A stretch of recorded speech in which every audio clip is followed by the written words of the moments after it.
अस्सलाम वालेकुम स्टूडेंट्स औज़ु बिल्लाहि मिनश शैतानिर रजीम बिस्मिल्लाहिर रहमानिर रहीम रब्बि इश्रह ली सदरी व यस्सिर ली अमरी वहलुल उक़दतम मिन लिसानी यफ़क़हू क़ौली रब्बि ज़िदनी इल्मा रब्बि ज़िदनी इल्मा रब्बि ज़िदनी।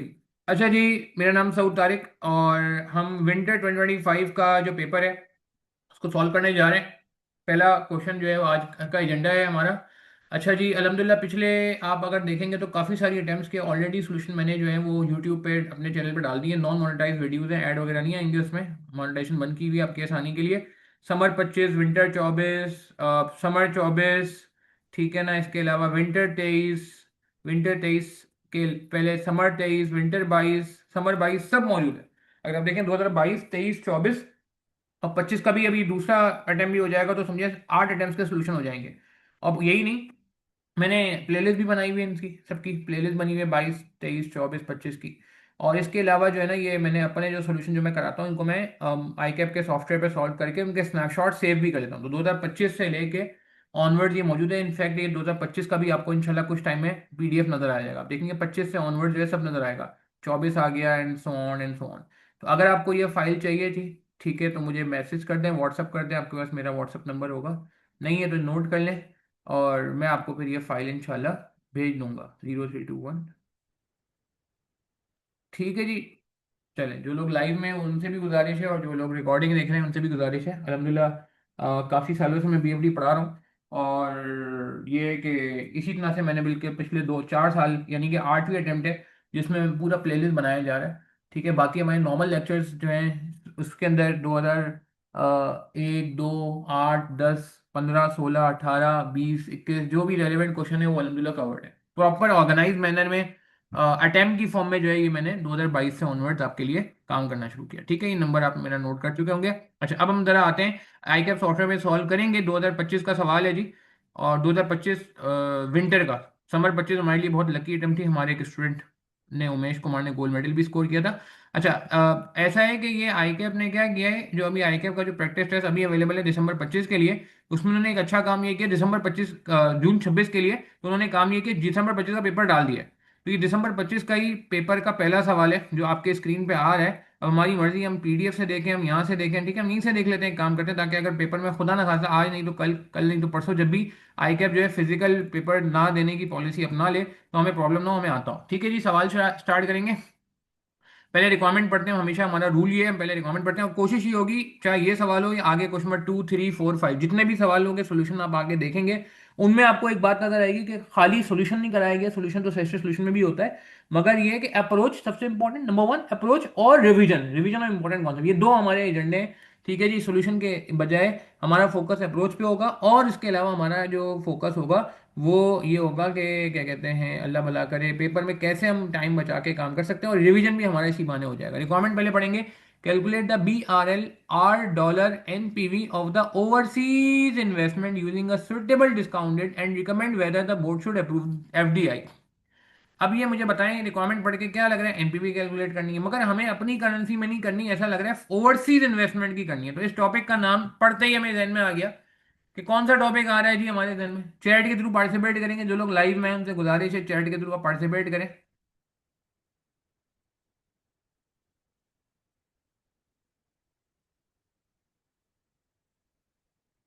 जी,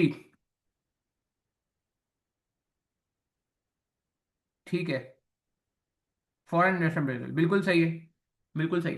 फॉरेन इन्वेस्टमेंट अप्रेजल का जो है ना, क्या कहते हैं, हमारे पास टॉपिक है ये। अच्छा, रिक्वायरमेंट पहले पढ़ लेते हैं क्या कह रहे हैं हमसे। रिक्वायरमेंट हमने पढ़ ली, बल्कि एनपीवी निकालनी है, यानी कि नेट प्रेजेंट वैल्यू निकाल। ठीक है, चले स्टार्ट करते हैं बात को। सवाल पढ़ेंगे, क्या कह रहे हैं। Simpac limited, Simpac is a cement manufacturer based in Lahore. The company is considering a project to expand by establishing a manufacturing plant in Brazil. The factory in Brazil will be used to supply South American market. अच्छा, आप लोगों को मेरा style पता है, जब भी मैं कोई क्वेश्चन कराता हूँ तो सबसे पहले क्या करते हैं हम, सबसे पहले हम ये करते हैं कि एक डेटा बना लेते हैं। तो कंपनी का नाम है जी सैमपैक। ठीक है जी, सैमपैक कर दी, क्या सीमेंट बनाती है जी, ठीक है, कहाँ लिखा है, सीमेंट मैन्युफैक्चरर लाहौर में। पाकिस्तान कर लेते हैं क्योंकि इंटरनेशनल इन्वेस्टमेंट अप्रेजल का सवाल है। सीमेंट मैन्युफैक्चरर इन पाकिस्तान। ठीक है जी। अच्छा, अब ये कर क्या रहे हैं, अब इनकी नीयत क्या है? Considering a project to expand by establishing manufacturing plant in Brazil. Expansion करना चाह रहे हैं, और एक्सपेंशन के लिए क्या करें? इन्वेस्टमेंट करें इन ब्राजील। तो हमारे लिए ब्राजील जो है वो ओवरसीज इन्वेस्टमेंट हो गई। अच्छा, फाइनेंस कहाँ से करेगी? The company will finance the foreign direct investment, FDI, ये वर्ड नीचे रिकॉर्ड में भी लिखा हुआ था, ठीक है, थ्रू अ बैंक लोन। ठीक है, इन्वेस्टमेंट, ये कह लें, investment in Brazil financed through bank loan. ठीक हो गया जी। अच्छा, आगे बढ़ते हैं। आगे कह रहे हैं the board have asked you to calculate the net present value of FDI and advise the board should approve the proposal, further information included below. सबसे पहले हेडिंग डाल दी ऑपरेटिंग कैश फ्लो। अच्छा, ये बहुत इंपॉर्टेंट है बारीकियों को note करना, क्योंकि कुछ बारीकियां ऐसी होती हैं जो पेपर में अगर आप नहीं पिक करते हो तो खामा खाएंगे मार्क्स चले जाते हैं। तो कुछ बारीकियां यहाँ भी आएंगी, तो मैं जैसे आपको कहा अप्रोच बड़ी इंपॉर्टेंट होगी। तो सबसे पहले ऑपरेटिंग कैश फ्लो की इन्होंने हेडिंग डाल दी। हेडिंग क्यों डाली अभी आपको थोड़ी देर में वाजे हो जाएगा। The board expect to sell 2 million tonne of cement in 2026, the first year. This will increase by 500,000 tonne each year until 2030। तो सबसे इंपॉर्टेंट बात हो गई वो ये कि इन्होंने सेल बता दिया, या वॉल्यूम बता दिया, सेल वॉल्यूम, क्योंकि हम एज्यूम करते हैं कि पहला साल 2026 ही है, ईयर वन। इन ईयर वन कितना हो गया? 2 मिलियन टन्स। ठीक है जी। और ये कह रहा है इंक्रीज होगा कितने से? 0.5 million tonnes from year two onwards. अच्छा, ईयर टू से कौन से ईयर तक जा रहा है वैसे को बता सकता है? को बता सकता है? 2026 से लेके वो कह रहे हैं कब तक जाएगा? 2030 तक जाएगा। तो 2030 कौन सा साल होगा? जी वाजिद, क्या कहते हैं? एमन, मोहम्मद जैन, बिलाल रशीद, क्या कहते हैं आप लोग? बिल्कुल फिफ्थ ईयर होगा, बिल्कुल सही कहा आपने। बिल्कुल सही कह रहे हैं सब, ईयर 5। ठीक हो गया जी।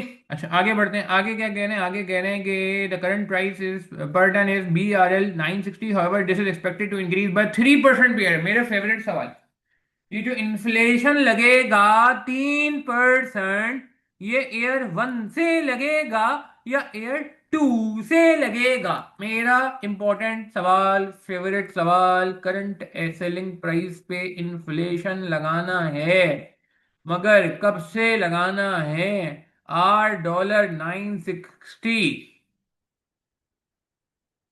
बिल्कुल सही है, वेरी नाइस, बिल्कुल सही कहा सबने।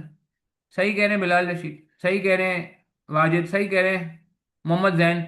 नहीं एमन, मैं कहता हूँ सोच ले। एमन नहीं, ऐसा नहीं है। क्यों? क्यों? देखें, एयर वन से लगेगा, उसकी वजह ये करंट का मतलब होता है आज। ठीक है, चले समझ आ गया, दैट्स ग्रेट। तो 960 जो कि आज की प्राइस है, तो इन्फ्लेट करेंगे इसको, बिल्कुल सही कहा अब आपने, फ्रॉम ईयर वन। कितने परसेंट से इन्फ्लेट करना है? Eight the rate of 3%। ठीक है जी, इन्फ्लेशन पर एनम होती है, ये बात हमें ऑलरेडी पता है। ठीक है, करंटली का वर्ड भी इंपॉर्टेंट है ना, करंट प्राइस, और इज भी लिखा हुआ है, तो करंट का मतलब आज होता है, वहां से ही पकड़ सकते हैं। अच्छा, manufacturing cost per tonne have been estimated to BRL 600 in current terms, these are expected to increase by 4% per year. अच्छा, अब एक सवाल है मेरा, मैन्युफैक्चरिंग की कॉस्ट को भी वही सही सी बात है, ये भी आपको $8 इन्फ्लेट फ्रॉम ईयर वन। अच्छा, एक सवाल है मेरा आपसे कि मुझे समझ नहीं आ रहा, क्या मैं ऐसे कर लूं कि कंट्रीब्यूशन, एक बच्चे ने मुझसे बहुत अच्छा सवाल किया, पेपर टेक्निक से रिलेटेड है, और तो सुनिएगा। उसने कहा सर मुझे समझ नहीं आता, सुनिएगा बहुत वैलिड सवाल है, कि मैं पेपर में टाइम बचाने के लिए कब सेलिंग प्राइस और वेरिएबल कॉस्ट को नेट करूं? जैसे 960 और 600 को नेट करें, 360 कंट्रीब्यूशन बन जाएगा ना पर टन, दोनों पर टन है, दोनों दिखने से वेरिएबल ही लग रहा है, वेरिएबल कॉस्ट भी, मैन्युफैक्चरिंग कॉस्ट भी। तो आप मुझे बताएं इस सवाल में आपको क्या लगता है, क्या मैं नेट कर सकता हूं या नहीं कर सकता? इसका मैंने बहुत प्यारा जवाब दिया था उसको वॉइस मैसेज पे, मगर मैं आप लोगों से भी डिस्कस करना चाह रहा हूँ, क्योंकि ये मुझे भी रहता है कि यार मैं शॉर्टकट ही लगाया था 900। आज भी मैं सोच रहा था अभी कि यार पढ़ते हुए कि मैं एक काम करता हूँ, 960 में 600 माइनस करके डायरेक्ट 360 लिखवा देता हूँ। तो क्या 360 यहाँ पे कर सकते हैं या नहीं कर सकते? वेरी गुड यार Mohammad Zain, you got it right. Very good Aiman, सही कह रहे हैं आप। सही कह रहे हैं मोहम्मद जैन, सही कह रहे हैं वाजिद। एक्सप्लेनेशन आपने सही दी है, मोहम्मद जैन और एमन आप दोनों ने बिल्कुल सही एक्सप्लेनेशन दी है।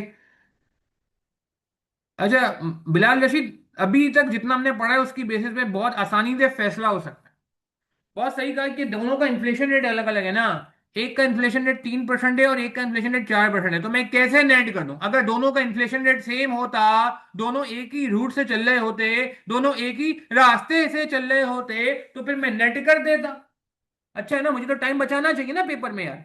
बट चूंकि इन्फ्लेशन का रेट डिफरेंट है, वेरी नाइस वाजिद, इस वजह से मैं यहाँ पे मजबूर हो गया कि मुझे सेल्स को अलग लेके चलना होगा, मैन्युफैक्चरिंग कॉस्ट को अलग लेके चलना होगा, मेरा काम थोड़ा सा लेंदी हो जाएगा। मगर खैर एक कोई बात नहीं, 18 मार्क्स का सवाल भी तो है ना यार, मार्क्स भी तो अच्छे खासे दे रहा है।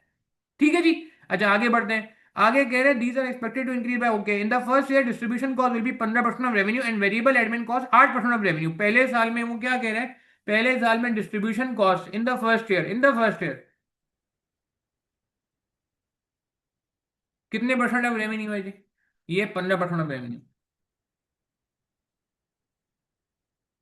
ठीक है जी, बहुत बारीकियों को हमें ध्यान में रखना है, क्योंकि ये इस तरह के मार्क्स होते हैं जिसमें हम नहीं गंवा सकते, जिनको हम नहीं गंवाते, जिनको हमें पूरा पूरा फॉलो करना होगा पेपर तक। अच्छा आगे बढ़ते हैं। डिस्ट्रीब्यूशन कॉस्ट ईयर वन में इतनी है जी। और आगे कह रहे हैं वेरिएबल एडमिन 8% ऑफ रेवेन्यू।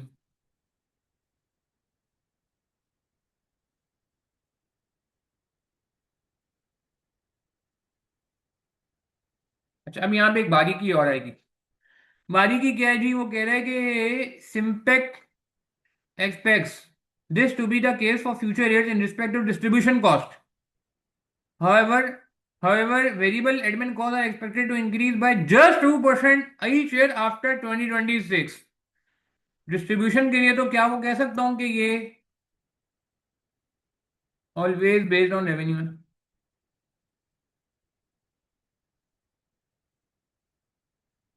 सही है ना, यही बोला ना इसने। मगर एडमिन कॉस्ट के बारे में कह रहे हैं कि पहले साल तो वो है जो आपको बता दिया, पहले साल 8% ऑफ रेवेन्यू, पहले साल, इन the first year, in the first year, in the first year. मगर एडमिन कॉस्ट के बारे में कह रहे हैं कि आगे से, अगले साल से, 2026 के बाद से वेरिएबल एडमिन कॉस्ट बढ़ेगा 3% से। सेल्स बढ़ रही है 2% है, सॉरी 2% से। सेल बढ़ रही है 3% से। ये कितने से बढ़ेगा? ये ईयर वन में ये होगा, from year two will rise by 2%। किसी को एक सवाल याद है? विंटर 14 ZCL लिमिटेड, शुरू के दूसरा तीसरा सवाल होता है हमारे इन्वेस्टमेंट मिनरल एडवांस में, दूसरा सवाल होता है, if I'm not wrong। किसी को याद है ZCL का सवाल, जिसमें मटेरियल का ताल्लुक भी सेल से था, सिर्फ पहले साल, पहले साल। अगले सालों में मटेरियल का कोई लिंक नहीं था सेल से। उसने हमें कहा था कि मटेरियल का इन्फ्लेशन रेट अलग है, तो मैंने आपको बार बार कहा था कि यार मटेरियल का रास्ता अलग होगा, मटेरियल का रूट अलग होगा। अगर किसी को मेरा वॉइस मैसेज भी याद हो, मैंने वॉइस मैसेजेस भी शेयर किए हैं उस सवाल से रिलेटेड। और सेल्स का रास्ता अलग होगा, सेल्स अपने रास्ते जाएगी 3% के हिसाब से, और वेरिएबल एडमिन आगे के सालों में अपने रास्ते से जाएगी 2% के हिसाब से। क्या ये बात समझ आती है? ये नहीं होगा कि सेल पे हम डील कर, पहले साल उसने कहा हाँ 8% ऑफ रेवेन्यू है, मगर जब पहले साल का फिगर, और हमें पता है वैसे भी एडमिन कॉस्ट जो है ना यूजुअली वो सेल ओरिएंटेड होती भी नहीं है, वो अलग एक अलग बहस है। सही है ना, वो वैसे भी फिक्स नेचर टाइप की होती है। खैर, मगर मेरा पॉइंट समझ आ रहा है, year two onwards variable admin का रूट अलग चलेगा 2% से। ये ना हो कि सेल वाला काम कर लो हर साल, सेल का 8% नहीं चलेगा। क्या ये बारीकी आपको क्लियर है? गलती तो नहीं कर लोगे भाई? ठीक हो गया। वेरिएबल एडमिन को उसने कहा है कि आप अपने रूट से लेके जाइएगा। ठीक हो गया। अच्छा चलिए आगे जी, चले जबरदस्त माशाल्लाह। अब वो कह रहे हैं इंक्रीमेंटल इजाफी extra fix overhead are expected to be BRL 15 million each year and these are not expected to change over the next 5 year. Relevant है, रेलिवेंट है। इंक्रीमेंटल फिक्स कॉस्ट रेलिवेंट होती है या इररेलेवेंट होती है? बता दीजिए। बिल्कुल रेलिवेंट होती है। $8 15 मिलियन हर साल रहेगा, नो इन्फ्लेशन, नो इन्फ्लेशन। कोई इन्फ्लेट नहीं करेगा जी, हमने फिक्स रेंट का एग्रीमेंट कर लिया मिसाल के तौर पर। ठीक है जी। ये डेटा बनाने से हमारी जिंदगी आसान हो जाएगी, जिंदगी आसान हो जाएगी। ठीक है, आगे बढ़े। ठीक हो गया जी, रेलिवेंट है। आगे बढ़ते हैं, इन्वेस्टमेंट कैश फ्लो हेडिंग पे गौर से फोकस करिएगा। इन्वेस्टमेंट कैश फ्लो लिखा हुआ है, क्या कह रहे हैं? FDI required investment in plant machinery which will cost BRL 120 million dollar, the board have an option for this to be installed prior to 31 December 2025। अच्छा जी, इन्वेस्टमेंट कितने की हो रही है? इन्होंने किसी वजह से आपको जो है ना अलग बोला है, इन्वेस्टमेंट हो रही है कितने की? $8, 120 मिलियन की। और एक बात बड़ी इंपॉर्टेंट है, वो ये बात क्यों कह रहा है, have the option to orders to be installed prior to 2025 year end. इस लाइन से क्या फायदा हुआ? इस लाइन से क्या चेंज आएगा? इस लाइन से क्या डिफरेंस आएगा? जो नॉर्मल सवालों में जो हमारे प्रैक्टिस के क्वेश्चन होते थे, नॉर्मली क्लास लेक्चर होते थे, उनमें मेजोरिटी में ये ट्रीटमेंट नहीं होता था जो मैं अब करने जाऊंगा। इस लाइन की वजह से बताते हैं क्या फर्क आएगा। 2024 के कुछ सवालों में भी इस तरह की लाइन आई है जिसकी वजह से हमने अपना ट्रीटमेंट थोड़ा चेंज किया, इसके कहने की वजह से चेंज किया। Very nice Mohammad Zain, you got it right, you got it right. आपने शायद 2024 के सवाल भी देख लिए। भाई देखें, ये वो ये कह रहा है कि आप ये भी कर सकते हो कि इसको 2025 से पहले इंस्टॉल करा लो। माना 2026 हमारा पहला साल है, माना 1 जनवरी 2026 हमारा पहला दिन होगा, मगर आप चाहो तो मशीनरी पहले ले लो। इससे फायदा क्या होगा? हाँ, इससे फायदा क्या होगा? आपको पता है टैक्स में एक पॉलिसी होती है, full in year of purchase, none in year of sale, depreciation policy की बात करो। अगर आप, याद है, ये किसी को पता है? यानी कि इसका मतलब ये है कि अगर आप एसेट 1 जनवरी को लेते हो, यानी कि पूरे 12 महीने गुजारता है, तो भी फुल ईयर का डेप्रिसिएशन चार्ज होगा। अगर आप एसेट बीच में लेते हो 30 जून को, यानी कि 6 महीने बाद लेते हो साल शुरू होने के, तो भी पूरे साल का डेप्रिसिएशन चार्ज होगा। आप आखिरी महीने एसेट लेते हो तो भी पूरे साल का डेप्रिसिएशन चार्ज होगा। अब आखिरी दिन 31 दिसंबर वाले दिन भी एसेट लेते हो साल खत्म होने से पहले पहले, तो भी पूरे साल का डेप्रिसिएशन चार्ज होगा। इसे कहते हैं full in year of purchase and none in year of sale, यानी कि जिस साल बेचोगे उस साल कुछ भी डेप्रिसिएशन चार्ज नहीं होगा। तो अगर आपने इन्वेस्टमेंट को 2025 से थोड़ा पहले कर दिया, तो क्या मैं कह सकता हूं कि आपको टैक्स सेविंग अभी से मिलना शुरू हो जाएगी? क्योंकि बिजनेस तो पुराना चलता आ रहा है ना, कोई नया बिजनेस तो है नहीं कि पहली बार जिंदगी का रिटर्न बनाना होगा। आप मेरी बात समझ रहे हैं? आप 31 दिसंबर 2025 का मतलब है जो अभी अकाउंट्स क्लोज हो रहे हैं 31 दिसंबर 2025, यानी कि अभी हमारा प्रोजेक्ट शुरू नहीं हुआ, प्रोजेक्ट तो 2026 में शुरू होगा। मगर अभी आप एयर जीरो पे डेप्रिसिएशन का क्लेम ले सकते हैं, डेप्रिसिएशन को एक्सपेंस आउट कर सकते हैं, डेप्रिसिएशन का बेनिफिट अवेल कर सकते हैं, डेप्रिसिएशन की टैक्स सेविंग अवेल कर सकते हैं। अब इस केस में क्या होगा? इस केस में सुन लो क्या होगा। इस केस में ये होगा कि डेप्रिसिएशन होगा एयर जीरो से डेप्रिसिएशन होगा। और ये कितने साल तक क्लेम किया जाएगा? इसका मतलब डेप्रिसिएशन एक एक्स्ट्रा मिल जाएगा। इसका मतलब डेप्रिसिएशन एयर 1 से स्टार्ट हो जाएगा, एयर 0 से स्टार्ट हो जाएगा, और ये डेप्रिसिएशन कहाँ तक मिलेगा? एयर 6 तक मिलेगा, 5 तक मिलेगा, यानी कि एक एक्स्ट्रा डेप्रिसिएशन मिल जाएगा। जल्दी डेप्रिसिएशन का बेनिफिट मिल जाएगा। प्रैक्टिकली ये आपके लिए अच्छा है। प्रैक्टिकली जितना आप जल्दी डेप्रिसिएशन क्लेम करते हो उतना पैसे की वैल्यू आपकी बेहतर होती है ना, क्या ख्याल है? टू द पॉइंट अगर मैं बात करूं, तो इसकी वजह से यहाँ पे ये होगा कि डेप्रिसिएशन जो है ना, इस सवाल में इस लाइन की वजह से, अगर ये लाइन नहीं लिखी होती तो मैं हरगिज ये नहीं कराता, depreciation will start from year 0। ठीक है जी, बात समझ आ रही है? Is this fine? Depreciation eight 0 से स्टार्ट करनी होगी इस लाइन की वजह से। Has the option to be installed prior to 31 December 2025 year end. The useful life of plant machinery estimated to be 5 years at a time. और ये कह रहा है कि at the time the plant and machinery will require significant upgrade, some of the existing plant machinery can be repurposed and this is expected to save BRL 50 million on the replacement cost in the 5th year. ये 50 million मुझे बताते हैं disposal value है, यानी कि residual value है, या disposal cost है, यानी कि ये पैसे मिल रहे हैं, रिकवर हो रहे हैं, या पैसे लग रहे हैं जेब से? जल्दी बताएं, जल्दी बताएं। पैसे मिल रहे हैं क्या? एसेट बेच के पैसे आ रहे हैं? नहीं, एसेट बिक नहीं रहा, बिक नहीं रहा, बिक नहीं रहा।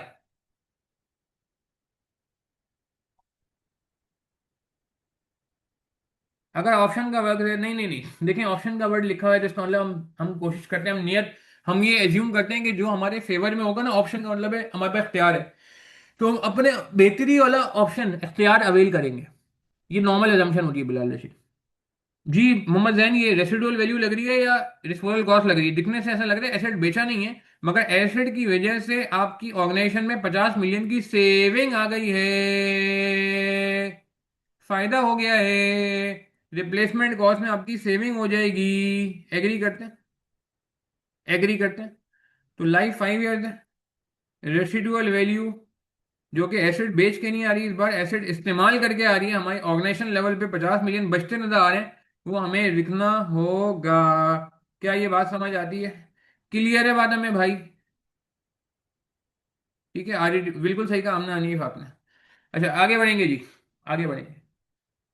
अब क्या कह रहे हैं हमसे, अब हम कहते हैं आगे, आगे कह रहे हैं भाई tax allowable depreciation 20% reducing balance method है। ठीक है, depreciation at the rate of 20% WDV। और क्या कह रहे हैं, with balancing charges, balancing allowance और चार्ज ऑन डिस्पोजल, इसको हम ना भी करें, हम अपना ट्रीटमेंट करें गेन ऑफ डिस्पोजल का, चल जाएगा, कोई फर्क नहीं पड़ता आंसर पे। ACC वगैरह में ऐसा होता है, या जीरो डेप्रिसिएशन होता है, और गेन, और ये बैलेंसिंग चार्ज का वर्ड यूज करता है, ये अलाउंस का। Corporate tax in Brazil is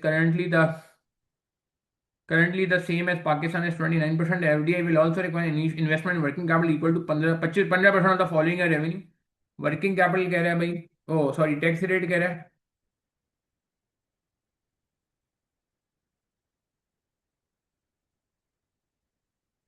29% है। और हमसे क्या कह रहा है, वर्किंग कैपिटल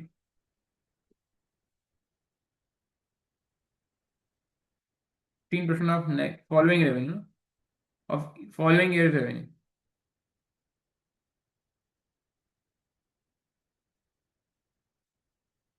ठीक हो गया जी। चले आगे बढ़ते हैं, आगे क्या कह रहे हैं। अब ये लाइन बड़ी इंपॉर्टेंट है, terminal value. What is terminal value. Terminal value merger equation में पढ़ा हुआ है, जिन्होंने मर्जर इक्वेशन पढ़ा है। एडिशनल टैक्स कुछ नहीं होगा, बिल्कुल सही कहा, सही है ना, कोई कोई एडिशनल टैक्स नहीं होगा। अच्छा आगे बढ़ते हैं, क्या कह रहे हैं, a terminal tax should be calculated, should be calculated in the calculation, this has been estimated as equivalent to 4 times the 2030 post tax operating cash flows of FDL। ठीक है जी, ठीक है जी, देखें,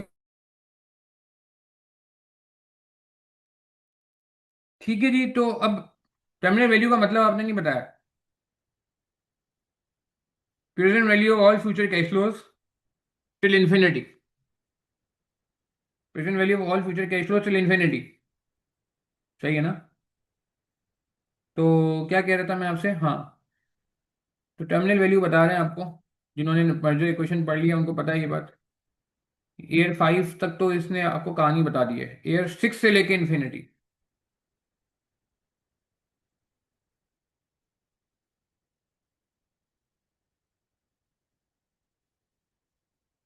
कितनी टर्मिनल वैल्यू है, should be included in the calculation, this has been estimated as equivalent to 4 times 2030 post tax operating cash flow of FDI, 4 times of post tax operating cash flows।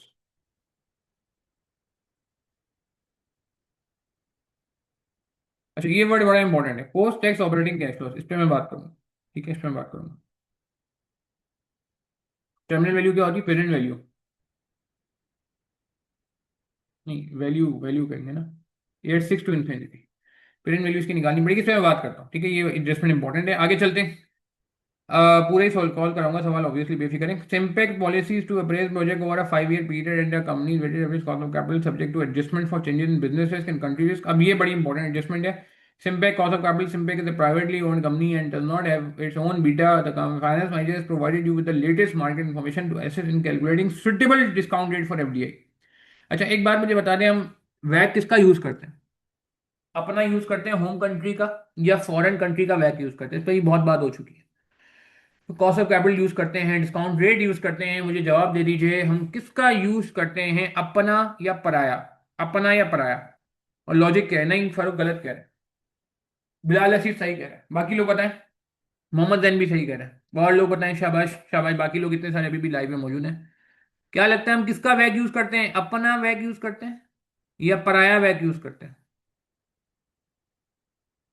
शाबाश, बिल्कुल सही है। और बिल्कुल बिल्कुल बिल्कुल सही है फारूक, अब आपने सही कहा। देखिए मसला पता है क्या है, मसला ये है कि पैसा कहां से लग रहा है, cost of capital means capital की कॉस्ट, पैसे की कॉस्ट। तो पैसा किसने लगाया है, अगर पैसा बाहर वाले ने लगाया है तो उसका वैक होना चाहिए, अगर पैसा हमने लगाया है भाई तो हमारा वैक होना चाहिए। तो होम कंट्री से पैसा लग रहा है ना, पाकिस्तान पैसा लगाएगा ना, क्या ख्याल है। ब्राजील में तो इन्वेस्टमेंट की जा रही है, ब्राजील को तो पैसे दिए जा रहे हैं, ब्राजील से पैसे लिए थोड़ी जा रहे हैं। तो ब्राजील का वैक यूज नहीं होगा, हमें वैक अपना यूज करना होगा। ठीक है जी, वो अलग बात है। इसी पेपर में विंटर परचेज में एक नई चीज है जिसमें उसने एक बात कही है, एक बात कही है जिसकी वजह से हमें कुछ केसेस में रिवर्स करना पड़ता है मर्जर इक्वेशन के सवाल में। वो जब आगे जाओगे मेरे वीडियो में तो फिर आप देख लो। सही है, इसीलिए कह रहा हूँ सारी वीडियो में बड़ी मेहनत हुई हुई है। हर वीडियो को खास तौर पे देखना है। ठीक है जी, हर वीडियो जो है लाइव सेशन की रिकॉर्डिंग है, इंटरेक्टिव सेशन की रिकॉर्डिंग है, टेंशन नहीं लीजिएगा। अच्छा आगे बढ़ते हैं। आगे का गेन है हमसे, आगे हमसे गेन है भैया, टर्मिनल वैल्यू आ गई। ठीक है। अच्छा सही है, the final manager provided the latest information. ठीक है, मार्केट रिटर्न बता दिया दोनों जगह का, ब्राजील का पाकिस्तान का। स्टैंडर्ड डेविएशन बता दिया, स्टैंडर्ड डेविएशन क्यों बताया अभी आपको क्लियर हो जाएगा। 10 ईयर गवर्नमेंट बॉन्ड बता दिए दोनों के, रिस्क फ्री रेट बता दिया यहाँ पाकिस्तान का, एसेट बीटा बता दिया सीमेंट इंडस्ट्री मैन्युफैक्चरर का, डेट बीटा बता दिया 0.3 का, गेयरिंग रेशियो बता दिया कैम्पैक का 80-20।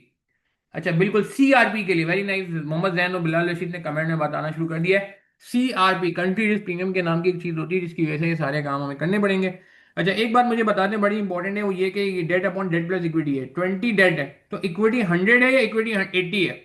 अगर यहाँ 20 डेट है तो इक्विटी जो है, इक्विटी इक्विटी 80 है या इक्विटी 100 है।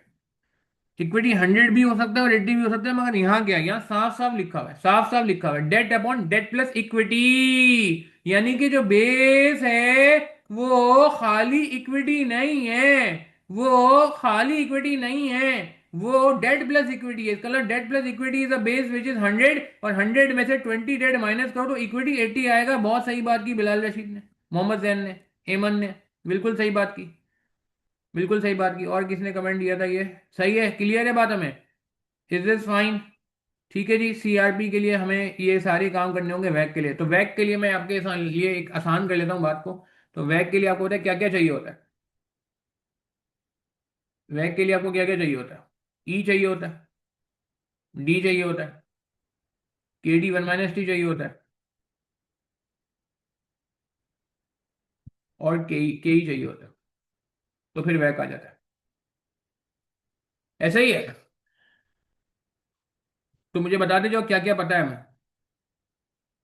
हमें जाहिर सी तो अपनी गेयरिंग चाहिए, तो हमें 80 ये पता है, 20 ये पता है,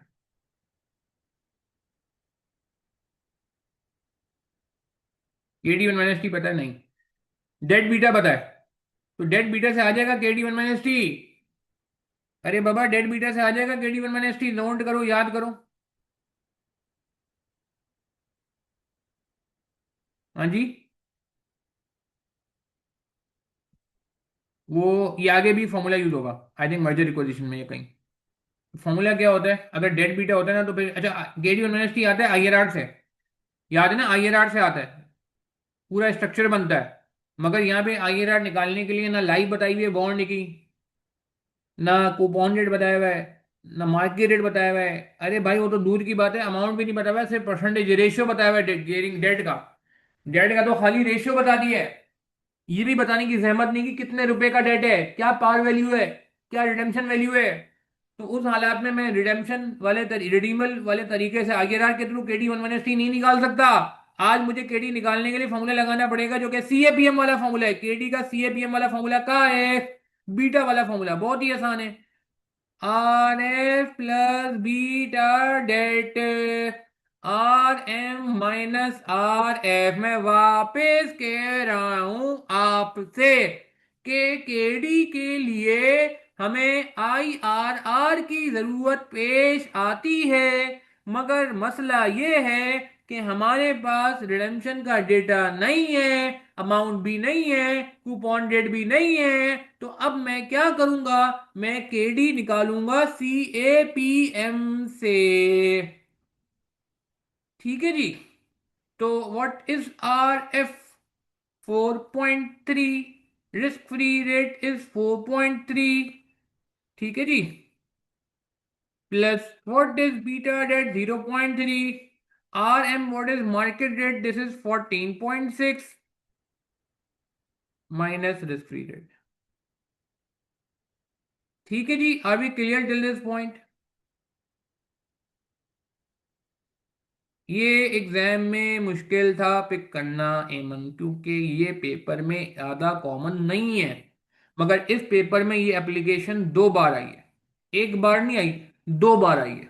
यानी कि इस पेपर में इसका 2 जगह इंपैक्ट आया है। एक इस सवाल में आया है और एक आगे भी आपको जब रिकॉर्डिंग सुन लोगे, अगर जिन्होंने मेरे आगे के सेशन भी मैंने लाइव ले लिए हैं अल्हम्दुलिल्लाह, प्लेलिस्ट में आ जाएंगे, तो उसमें भी मैंने ये डिस्कस किया हुआ है।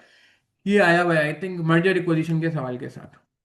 देखिए मैं क्या करूं, मैं मजबूर हूं ना इस बार, मैं निकाल ही नहीं सकता ट्रेडिशनल तरीके से। अच्छा आप बोलो कि नहीं सर वो interest upon market value of debt ही नहीं है, चलो और बोलो। सबको जो मार्केट वैल्यू ऑफ डेट भी नहीं है, आप कैसे ईयर जीरो पे मार्केट वैल्यू ऑफ डेट लिखेंगे? तो यू आर नॉट, जिसे कहते हैं ना कि provided with the information, so no don't worry about this, okay the alternate is available, the debt beta is available, then we need to use this debt beta, no issues. KD 1 minus T is 7.39. Let's multiply this one minus T, that is 0.29. And what's the amount? चले जी जरा check करिए भाई, 7.39 ऊपर वाला figure आया है, check कर लो भाई कितना है यार, जरा बता दो बिलाल। आप लोग तो करते हो कैलकुलेशन यार लाइव में, आगे जैन चेक करो यार जरा प्लीज, बाकी लोग भी चेक करो। तो वैक निकालने के लिए मेरे ख्याल से फिर एक इंग्रेडिएंट रह जाएगा केई, और केई के लिए हमें गेम करनी है। क्या आया? 7.39 तो मैं ऊपर निकाल चुका हूँ लड़के, अगला बताओ ना। इसको 1 - T कर दो सिंपली, ये तो केडी आया ना, KD 1 - T से नहीं आएगा, इससे KD आएगा। रिस्क फ्री रेट सब बिफोर टैक्स है ना। ठीक है, थैंक यू यार, बहुत बहुत शुक्रिया, 5.24, थैंक यू बिलाल।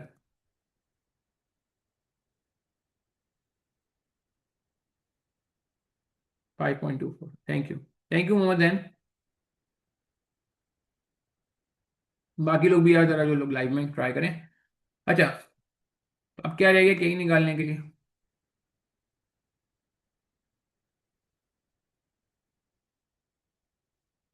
अब केडी केई रहेगा। अच्छा केई के लिए, अगेन वैसे तो सवाल में बहुत सारी कहानी है, मगर क्या करूँ मैं? चलो केई को बाद में करते हैं जरा डिस्कस ना, मेरे ख्याल से, या कर लें? हम्म, अभी कर लें क्या? अभी तो कुछ डिस्कस कर लेते हैं चलो। बीटा इक्विटी पता है हमें? नहीं बीटा इक्विटी नहीं पता हमें, केई निकालने के लिए CAPM निकालना पड़ेगा। यार मेरे ख्याल से आसान वर्किंग पहले हमारा वेट करिए, पहले वो ना कर लें? मेरे ख्याल से आसान वर्किंग वेट करिए, हम पहले वो कर लेते हैं, फिर इस पे एक ही साथ काम करेंगे, ठीक है? इसमें CRP का कॉन्सेप्ट भी है ना, तो इसको थोड़ी देर में देखते हैं, वह कभी मेरे ख्याल से रुक जाएगा। हम पहले नॉर्मल आसान काम कर लेते हैं पहले, ठीक है? पेपर में भी ये करना चाहिए कि पहले मुश्किल चीज़ पे हाथ नहीं डालना चाहिए। मैं आपको कहना एग्जाम अप्रोच बड़ी इंपॉर्टेंट है। ये भी मैं समझता हूँ कि अगर आपको लग रहा है वैक मुझे लालच ये हुआ कि वैक का मुझे E और D पता था, और आप लोगों को पता है मैं जब भी वैक कराता हूँ मैं इसी तरह 4 इंग्रीडियंट पहले से लेती हूँ, 4 होते हैं कभी 6 होते हैं, इनफैक्ट हमने 8 इंग्रीडियंट वाला सवाल भी किया हुआ है अगर किसी को याद हो, D1 D2 वाला। मेरे ख्याल से एक आध 8 इंग्रीडियंट वाला सवाल भी हमने देखा हुआ है, बहरहाल 6 इंग्रीडियंट भी हम नॉर्मल देख चुके हैं, मसला नहीं है। कहने का मतलब मुझे लालच ये था 80-20 यहाँ पे मिल गया, तो मैंने कहा यार ये डाल दो, फिर मुझे ख्याल है KD यूनिवर्सिटी भी निकाल लेता हूँ, मगर लालच ज़्यादा करूंगा ना तो मुझे लग रहा है पेपर में मार्क्स जा सकते हैं, तो मैं अभी और लालच नहीं कर रहा। अब मैं ज़रा स्ट्रक्चर पे आ रहा हूँ जल्दी से, ठीक है? अच्छा ये मैं कुछ बातें ज़रा अपने पास नोट कर लूँ, ये ना हो कि मैं जो ना क्या कहते हैं भटक जाऊँ। ये आपको पता है नोट करने का तरीका क्या है? ये मैंने प्रिंट स्क्रीन दबाया इस स्नैपशॉट लेने के लिए, और अनवांटेड एरिया में हटा दूँ, ये जो इसमें अनवांटेड एरिया आ रहा है ना, ये सारा मैं क्रॉप कर दूँ, ये मुझे सवाल वाल की जरूरत नहीं है, सवाल तो मुझे पता है मेरे पास। अच्छा अभी मैं इसको भी नहीं ले रहा क्योंकि वैक अभी रेडी नहीं है, तो मैं वैक को भी इसका पार्ट नहीं बना रहा अपनी वर्किंग का फिलहाल। ये अनवांटेड एरिया मैंने रिमूव किया, और अब मैं इसको क्या कर रहा हूँ, चले अभी सिर्फ इतना ही एरिया मैंने पेस्ट किया है स्नैपशॉट लेके, नीचे वाला एरिया जो कि अधूरा है अभी, इसमें वो अवेलेबल नहीं है कि इसीलिए वैक नहीं आ सकता, तो इसलिए मैंने अभी इसको काम नहीं किया, मगर ये लिखा रहने दूंगा। ठीक है जी। अच्छा अब जरा आ जाते हैं असल चीज़ पे, असल मुद्दे पे आते हैं जरा, जो मेन वर्किंग है हमारी। मेन वर्किंग क्या क्या है हमारे पास, जरा गौर से देखिएगा। मेरे पास वो उसने क्या बोला था अपने को भाई, उसने बोलता है सेलिंग वॉल्यूम है, सेल वॉल्यूम अब स्ट्रक्चर बनाने जा रहे हैं, सेल वॉल्यूम।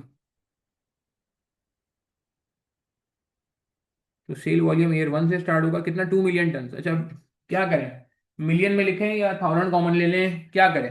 क्या लगता है आपको ज़्यादा बेहतर क्या अप्रोच है? 1000 कॉमन लेना बेहतर है या मिलियन में चलना बेहतर है?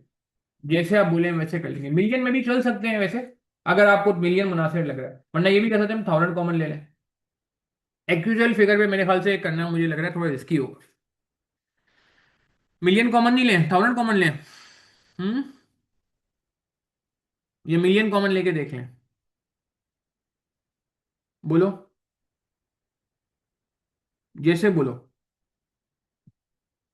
मुझे ऐसा लग रहा है कि मिलियन में फिगर्स हैं, तो हम थोड़ा ब्रेव स्टेप लेते हैं, मिलियन कॉमन लेते हैं, अल्लाह मालिक है। ठीक है। 1000 कॉमन तो बहुत दबा लिया ना जिंदगी में, और मिलियन कॉमन लेके देखते हैं। ठीक है।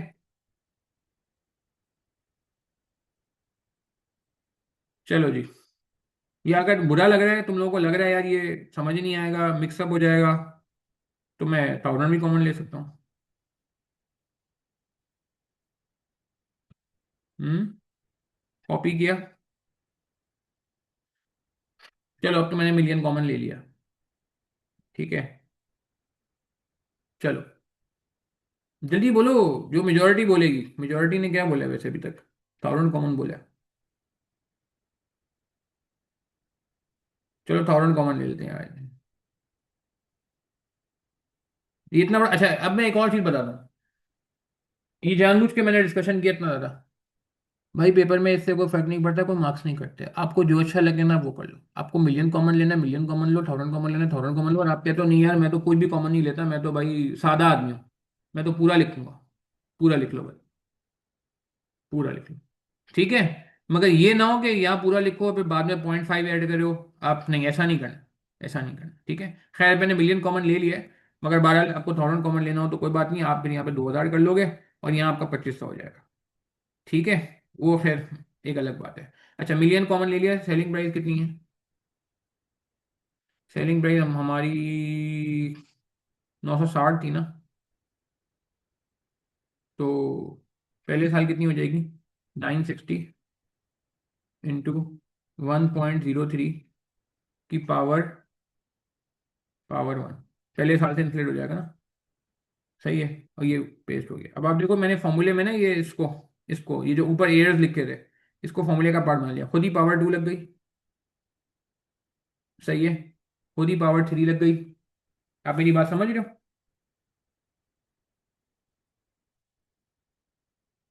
खुद ही पावर 4 लग गई, खुद ही पावर 5 लग गई। कोई मसला तो नहीं है, पावर 5 खुद ही लग गई। हाँ, मल्टीप्लाई कर लेंगे तो सेल रेवेन्यू आ जाएगा। अच्छा सेलिंग प्राइस के अलावा एक मैन्युफैक्चरिंग कॉस्ट भी थी, कोई पहले लिख लेते हैं। उसका इन्फ्लेशन रेट अलग था ना। वो कितनी 600 थी, उसके साथ भी यही सलूक करते हैं। 1.04 उसका 4% रेट था, power one. 1.04 power one. Selling price के ब्रैकेट में चाहो तो लिख दो, कि हमने क्या किया है सेलिंग प्राइस के ब्रैकेट में। 960 1.03, इससे इंप्रेशन मिलेगा एग्जामिनर को कि हमने किया क्या है। Manufacturing cost 600 into 1.0। सही है भाई। ये अप्रोचेस समझ आ रही हैं आपको? जी बुरान, मगर बेहतर है लाइव लें। अच्छा आगे चलते हैं। कहाँ गया?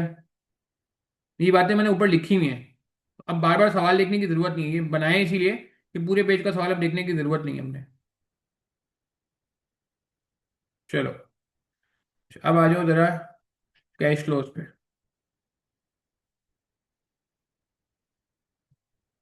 $8 इन मिलियन।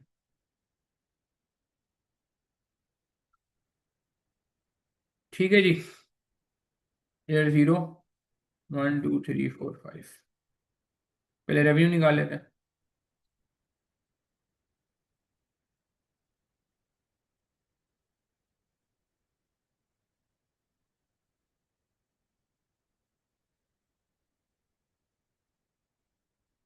रेवेन्यू निकाल लेते हैं, रेवेन्यू कैसे निकलेगा? हम्म।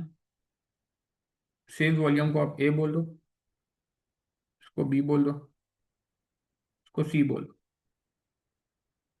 ये हो जाएगा डी इज इक्वल टू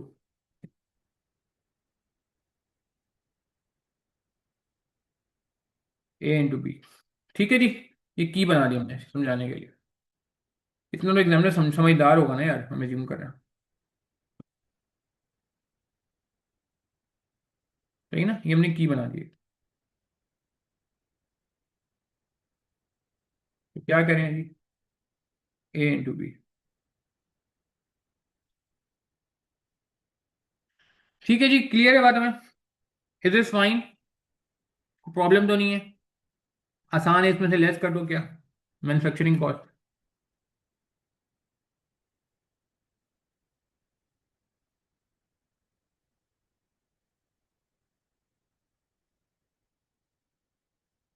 ये क्या हो जाएगा?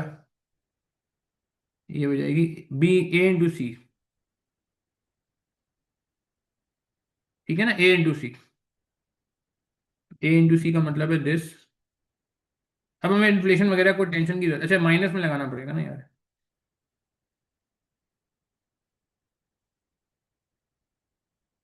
माइनस भी लगाना पड़ेगा। सॉफ्टवेयर का बड़ा डर लगता है यार, कोई गलत दब गया तो अब गए। ठीक है जी, आगे बढ़े। अब क्या है लेस इसके बाद? बताएं, शाबाश। इसको मुनासिब कर देंगे अभी थोड़ी देर में। मैन्युफैक्चरिंग कॉस्ट के बाद क्या था भाई, ऊपर देखे ना। उल्लेख इसीलिए तो बनाई थी। सेल वॉल्यूम निमट गया, सेलिंग प्राइस निमट गई, मैन्युफैक्चरिंग कॉस्ट निमट गई, distribution cost, variable admin cost. यहाँ पे लिखना है भाई।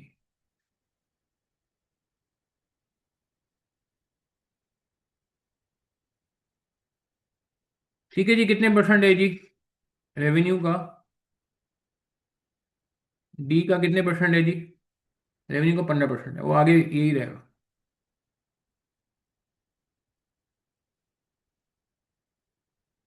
माइनस का साइन लगाना नहीं भूलिएगा।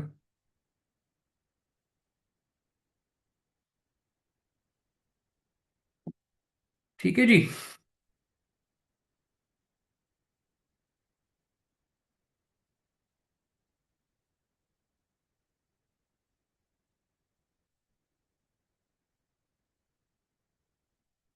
ठीक है, आगे बढ़ते हैं। और क्या है जी इसके बाद? बिल्कुल सही है।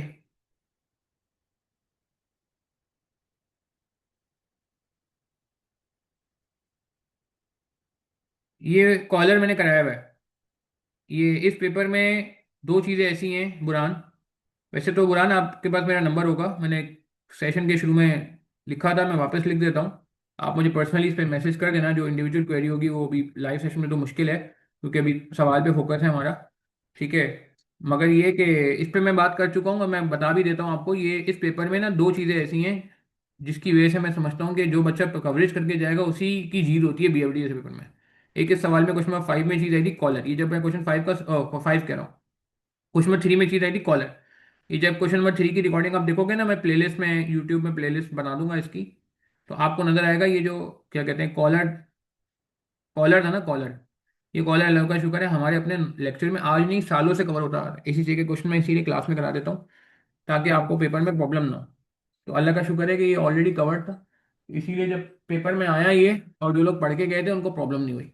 सही है, तो बताने का मकसद ये था कि एग्जामिनर कवरेज पे जा रहे हैं, बहुत सारे लोग ये करते हैं सिलेक्टेड पे जा रहे होते हैं, कोई टॉपिक छोड़ देते हैं, कोई टॉपिक की हर चीज़ पढ़ के नहीं जाते, तो आपके सामने सबूत है। और ये सवाल सबसे खराब सवाल हुआ है। आई थिंक 19% बच्चा पास हुआ है, सेकंड खराब सवाल। उसमें 15% बच्चा पास हुआ, मर्जर इक्वेशन सवाल से 15, इसमें 19% हुआ है। और आखिरी सवाल पोर्टफोलियो थ्योरी का है। ये पोर्टफोलियो थ्योरी जो है ना, ये मैं ऑलरेडी बता चुका हूँ कि ये 2025 में भी आ गया था, 2024 में भी आ गया था। पोर्टफोलियो थ्योरी आप देखो 2025 में आया भाई, क्वेश्चन नंबर 2 में, समर 25 में। और समर 24 में भी आया हुआ क्वेश्चन नंबर 4 में। मगर हुआ क्या, ये वापस आ गया विंटर 25 में, बताओ। वापस पूछ लिया विंटर 25 में। ठीक है ना, क्वेश्चन नंबर 5 विंटर 25 में। तो कहने का मतलब है कि कवरेज हमारी बहुत तगड़ी होनी चाहिए। बाकी अगर कोई स्पेसिफिक चीज़ है तो मुझसे पूछ लें। ये पेपर इस बात का जीता जागता सबूत है कि जो बंदा सिलेक्टेड स्टडीज में जाएगा उसके लिए पेपर में पास होने के चांसेस कम हो सकते हैं। इसीलिए इसका पासिंग परसेंटेज इस पेपर का थोड़ा सा और गिरा है, क्योंकि इसमें चीज़ें जो है ना काफ़ी अच्छी कवर कवर की एग्जामिनर ने, बच्चे नहीं कवर करके गए थे। खैर, तो इस पे आप मुझे इन्बॉक्स कर देना बुरान, में इस पे आपसे अलग से बात कर लूंगा। क्लियर है, आगे बढ़े। अच्छा, आई के भी बुक में नहीं है मगर हमारे हम कराते हैं। आई के भी बुक में मुझे याद नहीं आ रहा होगा मेरे ख्याल से, तो मुझे थोड़ी टाइम से मैंने बुक नहीं देखी, हम अपनी बुक ही फॉलो करे होते हैं क्लास में। मगर बहरहाल भी फिलहाल क्वेश्चन में 1 पे रहते हैं। वो जब आप लोग क्वेश्चन नंबर 3 की रिकॉर्डिंग देखोगे और 5 की रिकॉर्डिंग देखोगे तो उसमें आप मैंने ये बात लाइव सेशन में ऑलरेडी कर ली है, क्योंकि इसकी क्लासेस हो चुकी है ना, 3 4 5 4 वगैरह की क्वेश्चन की। अच्छा आगे चलते हैं। ये क्या कह रहा था मैं आपसे, डिस्ट्रीब्यूशन कॉस्ट के पास एडमिन कॉस्ट आ गई।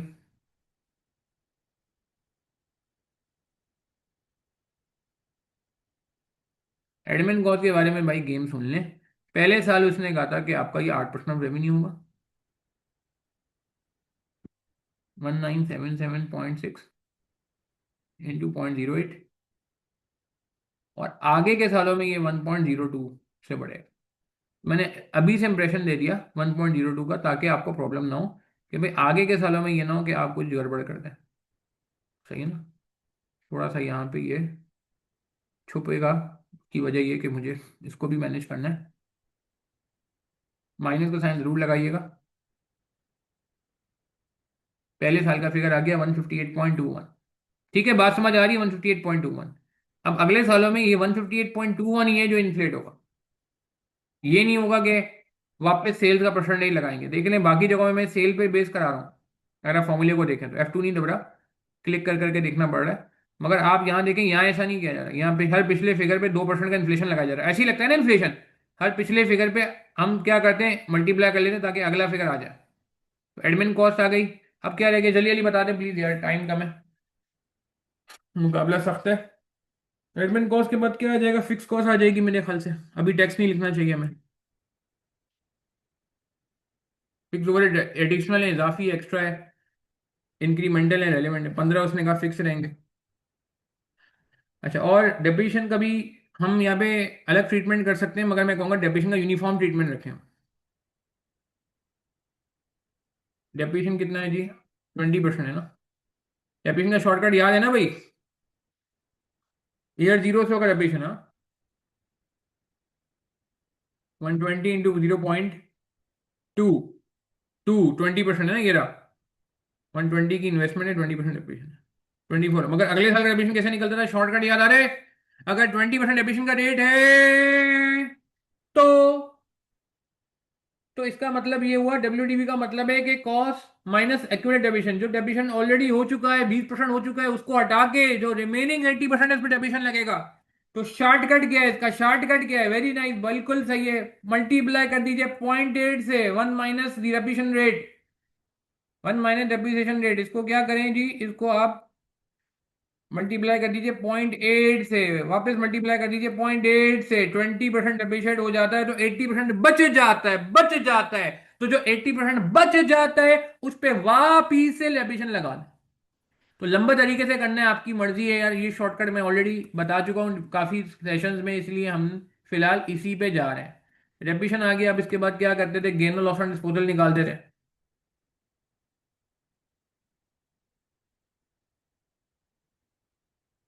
इसके लिए वर्किंग बना लेते हैं अलग से। कॉस्ट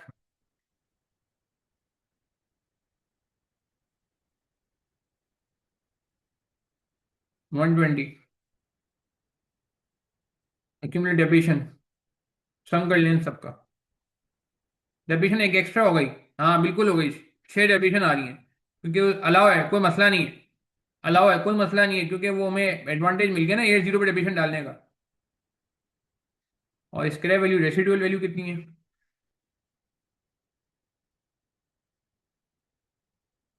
50। मेरे ख्याल से गेन आ गया, रेसिडुअल वैल्यू ज्यादा है।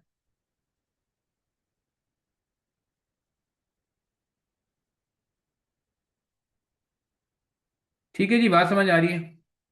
इसको थोड़ा सा नंबर्स में मुनासिब कर लेते हैं। ठीक है जी,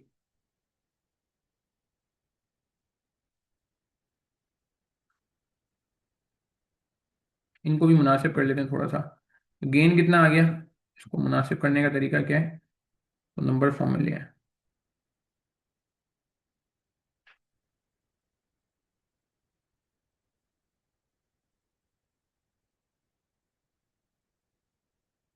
अच्छा, इसको ऐसे भी कर सकते हैं हम, कि इन सब के ना एक डेसिमल कम कर दें। अब सही हो गया।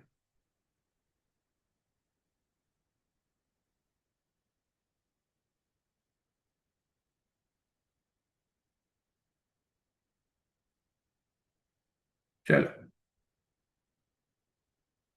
8 डेसिमल का मसला नहीं है।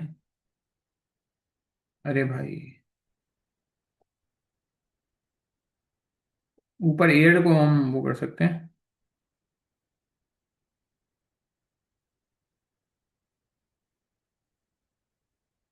चले। अच्छा जी, गेन और लॉस ऑन डिस्पोजल हमने निकाल लिया, कितना आया, प्लस कर देंगे। अब जल्दी से हम जो है बगैर टाइम जाए कि प्रॉफिट निकाल लेते हैं।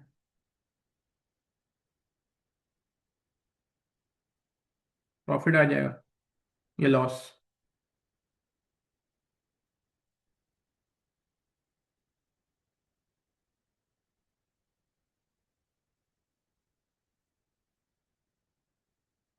इसका यार ये मुझे अजीब सा लग रहा है।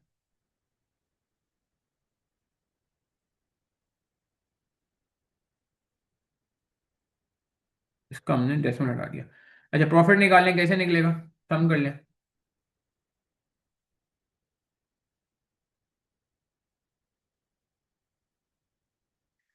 अच्छा, यहाँ भी निकालना पड़ेगा प्रॉफिट, हाँ? किधर? इधर, ईयर जीरो पे। अब बोलोगे ईयर जीरो पे क्यों हो रहा है, तो भाई ये कंटिन्यूस बिजनेस है। बिजनेस का पहला साल नहीं है। अगर बिजनेस का पहला साल होता तो मैं कहता आपसे, मगर ये बिजनेस का पहला साल नहीं है, बिजनेस चलता आ रहा है। ब्राजील में बाद में इन्वेस्टमेंट की है, नहीं इन्वेस्टमेंट। प्रॉफिट एंड लॉस आ गया, इस पर टैक्स लगा दो।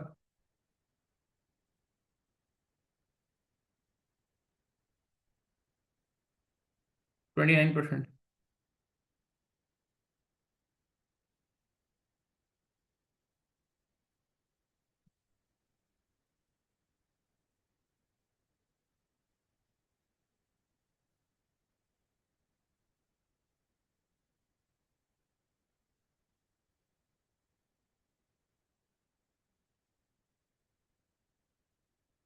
जब माइनस का साइन लगेगा, ये टैक्स उल्टा होता है ना।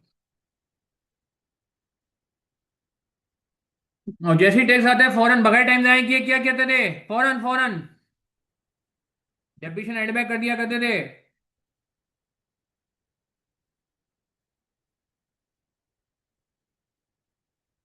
और गेन ऑन डिस्पोजल प्लस में वो भाई माइनस कर दिया करते थे, याद करें। कोई मुश्किल बातें तो नहीं हो रही हैं?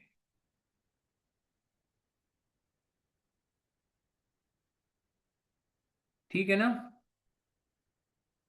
एड बैक करना है तो ऊपर माइनस हुआ हुआ है तो नीचे एड बैक हो जाएगा।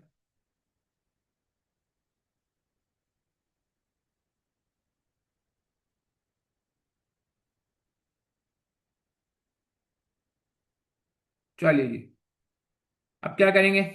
अब इन्वेस्टमेंट आ जाएगी। 120 मिलियन की इन्वेस्टमेंट है, और रेसिडुअल वैल्यू 50 है। और क्या आएगा, एक चीज और भी आएगी, जल्दी जल्दी बताएं। और क्या आएगा? एक चीज और भी आती है ना यार।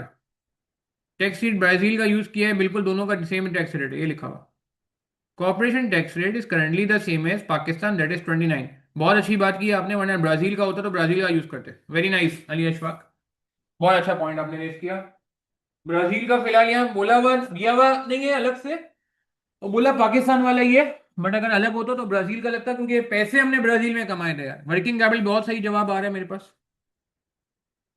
वर्किंग कैपिटल पे बात करनी चाहिए हमें, आई थिंक। तो वर्किंग कैपिटल के लिए उसने क्या कहा था हमें, हमरे को? वर्किंग कैपिटल के लिए हमें ये करना होगा कि इसको कॉपी करना होगा।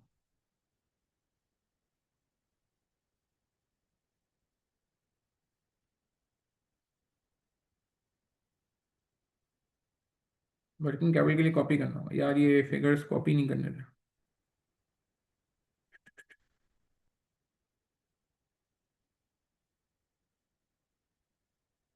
50 मिलियन ये रहा ना जैन, कि एसिड बेचा नहीं जाएगा। देखो ये क्या कह रहा है, एसिड बेचा नहीं जाएगा। आखिर में क्या होगा, the life life a 5 year eight the time the plant will require significant upgrade. इस्तेमाल तो नहीं होता ये, इस्तेमाल तो नहीं होता ये नॉर्मल हालत में, नॉर्मल हालत में बहुत ज्यादा अपग्रेड करना पड़ेगा। ओवरऑलिंग वगैरह हमने पढ़ा हुआ है। Some of the existing plant machinery can be repurpose and this is expected to save 50 million on the replacement cost. कि हम क्या करेंगे, इसको रीपर्पज समझते हो? इसको रीपर्पज मीन्स कि इसकी थोड़ी ठीक ठाक करेंगे, मरम्मत करेंगे, जिससे क्या होगा कि 50 मिलियन बच जाएंगे on the replacement cost in the fifth year. यार ये बिल्कुल सी तरह है कि आपके पास एक बाइक है, पुरानी बाइक है बहुत, एंटीक। सही है, आपके पास पुरानी बाइक है जो कि बिकने लायक नहीं है। मेरी बात समझ आ रही है जहन में क्या कह रहा हूं? एक पुरानी बाइक है जो बिकने लायक नहीं है, कोई लेने को तैयार ही नहीं है, पुरानी यामाहा टाइप की है। अब आप क्या करो, बेच बेच भी नहीं सकते हो, मगर आपको समझ आ रहा है कि यार ये नई बाइक के अंदर ना मेरे कुछ पुर्जे खराब हो रहे हैं, मैं इस पुरानी बाइक के पुर्जे इस्तेमाल कर सकता हूँ। फॉर एग्जाम्पल साइड मिरर, हाँ, for example tank, fuel tank.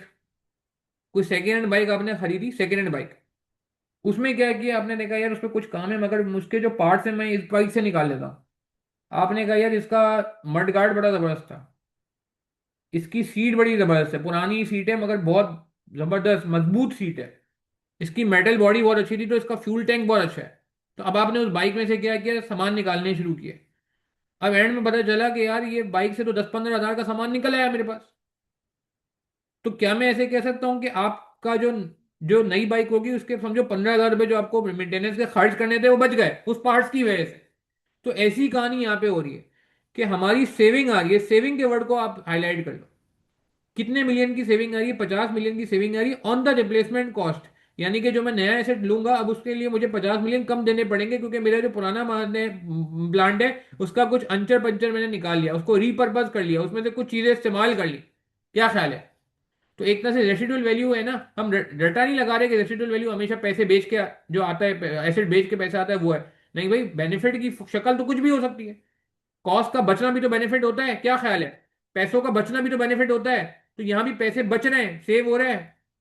Inflow record कर लूं आखिरी साल, गेन और स्पोल में भी इसीलिए शामिल कर लिया। जैन बात समझ आई मुझे, बताओ? ठीक है ना, तो इसको यहाँ पे शामिल करना होगा वरना गड़बड़ हो जाएगी। अरे जल्दी से इन्वेस्टमेंट आ गई, वर्किंग कैपिटल को जरा डिस्कस कर लेते हैं भाई। वर्किंग कैपिटल कहाँ है? वर्किंग कैपिटल के लिए यार ये कॉपी नहीं करने दे रहा हमें फॉर्मूले, वो फॉर्मूला कॉपी कर रहा है, फिगर कॉपी नहीं कर रहा। तो हम फॉर्मूला ये रेवेन्यू यहाँ से कॉपी कर लेते हैं, चलो कोई बात नहीं।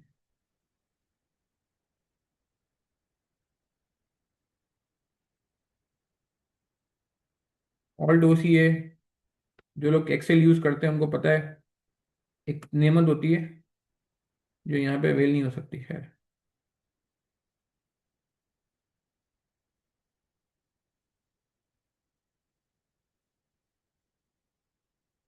अच्छा, अब पहले वर्किंग कैपिटल बैलेंस निकालते थे, याद करें।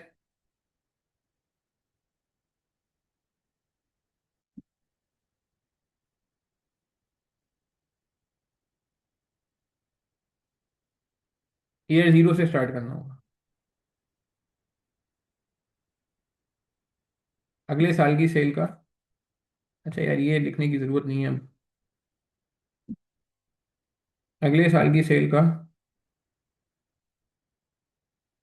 0.15, यही करते थे हम, वर्किंग कैपिटल बैलेंस निकालते थे पहले। अगले साल की सेल का 0.15, हाँ भाई याद आ रहा है। अगले साल की सेल का ये, इसके अगले साल की सेल ये है, इसका 0.15। थ्री में भी यही किया। अगले साल की सेल का, ईयर फोर की सेल का 0.15। अब क्या करते थे? अब क्या करते थे? बिल्कुल, अब इसका बैलेंस निकालने का डिफरेंस निकाल लिया करते थे।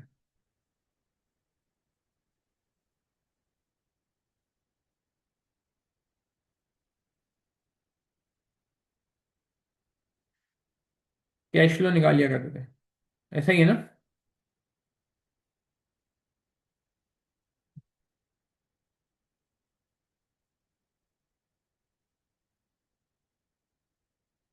कैश फ्लो कैसे निकलेगा?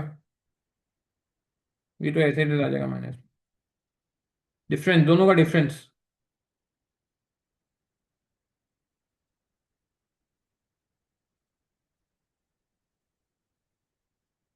सही है ना?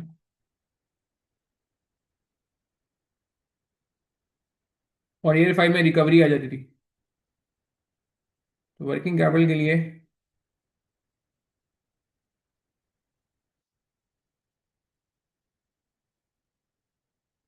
चलो कैश फ्लो हमारे निमट रहे हैं। ठीक है जी।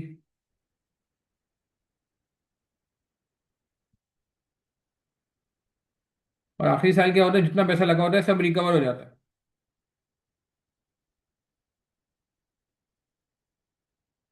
सही है ना? जितना पैसा लगा होता है सब रिकवर हो जाता है। ऐसा ही है भाई, 667.8, यही था आखिरी साल का फिगर, जितना आज तक पैसा लगा हुआ था 67, ये सब रिकवर हो गया। गैर मुनासिब लग रहा है, इसको अभी थोड़ा मुनासिब कर लेते हैं।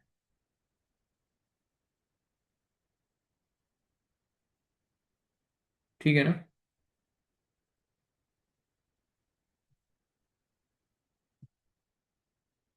क्लियर है बात में? 67.74 ये रहा। अच्छा, अब जल्दी से बस इसको क्लोज करते हैं।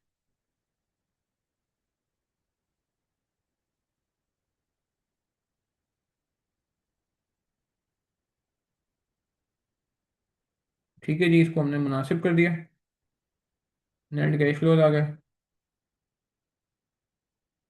डिस्काउंट फैक्टर जो कि नहीं पता हमें,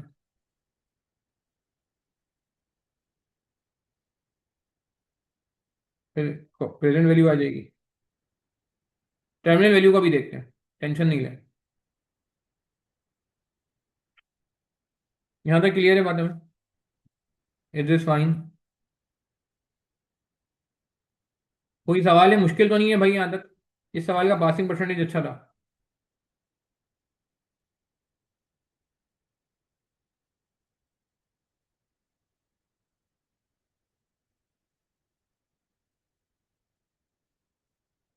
झाड़ू फेर दो उस पर।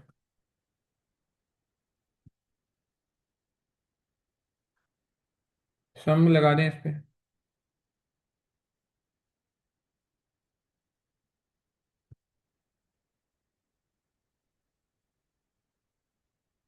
ठीक है जी, क्लियर है बात में? Is this fine? Terminal value पे बात करते हैं। टर्मिनल वैल्यू पे बात करते हैं।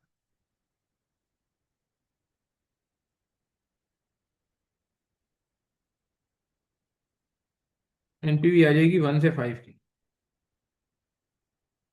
Year 1 to 5। अच्छा, कुछ वर्किंग है, हम कॉपी कर लेते हैं जरा, जो कि हमें ऊपर शामिल कर लेनी चाहिए फौरन ही। एक तो ये कॉस्ट डेप्रिसिएशन वाली वर्किंग भूल ना जाए, क्योंकि कॉपी पेस्ट करना जरूरी है। कैश फ्लो मैं भी नहीं कर सकता, फंसा हुआ हूं अभी। ये वर्किंग कैपिटल की वर्किंग।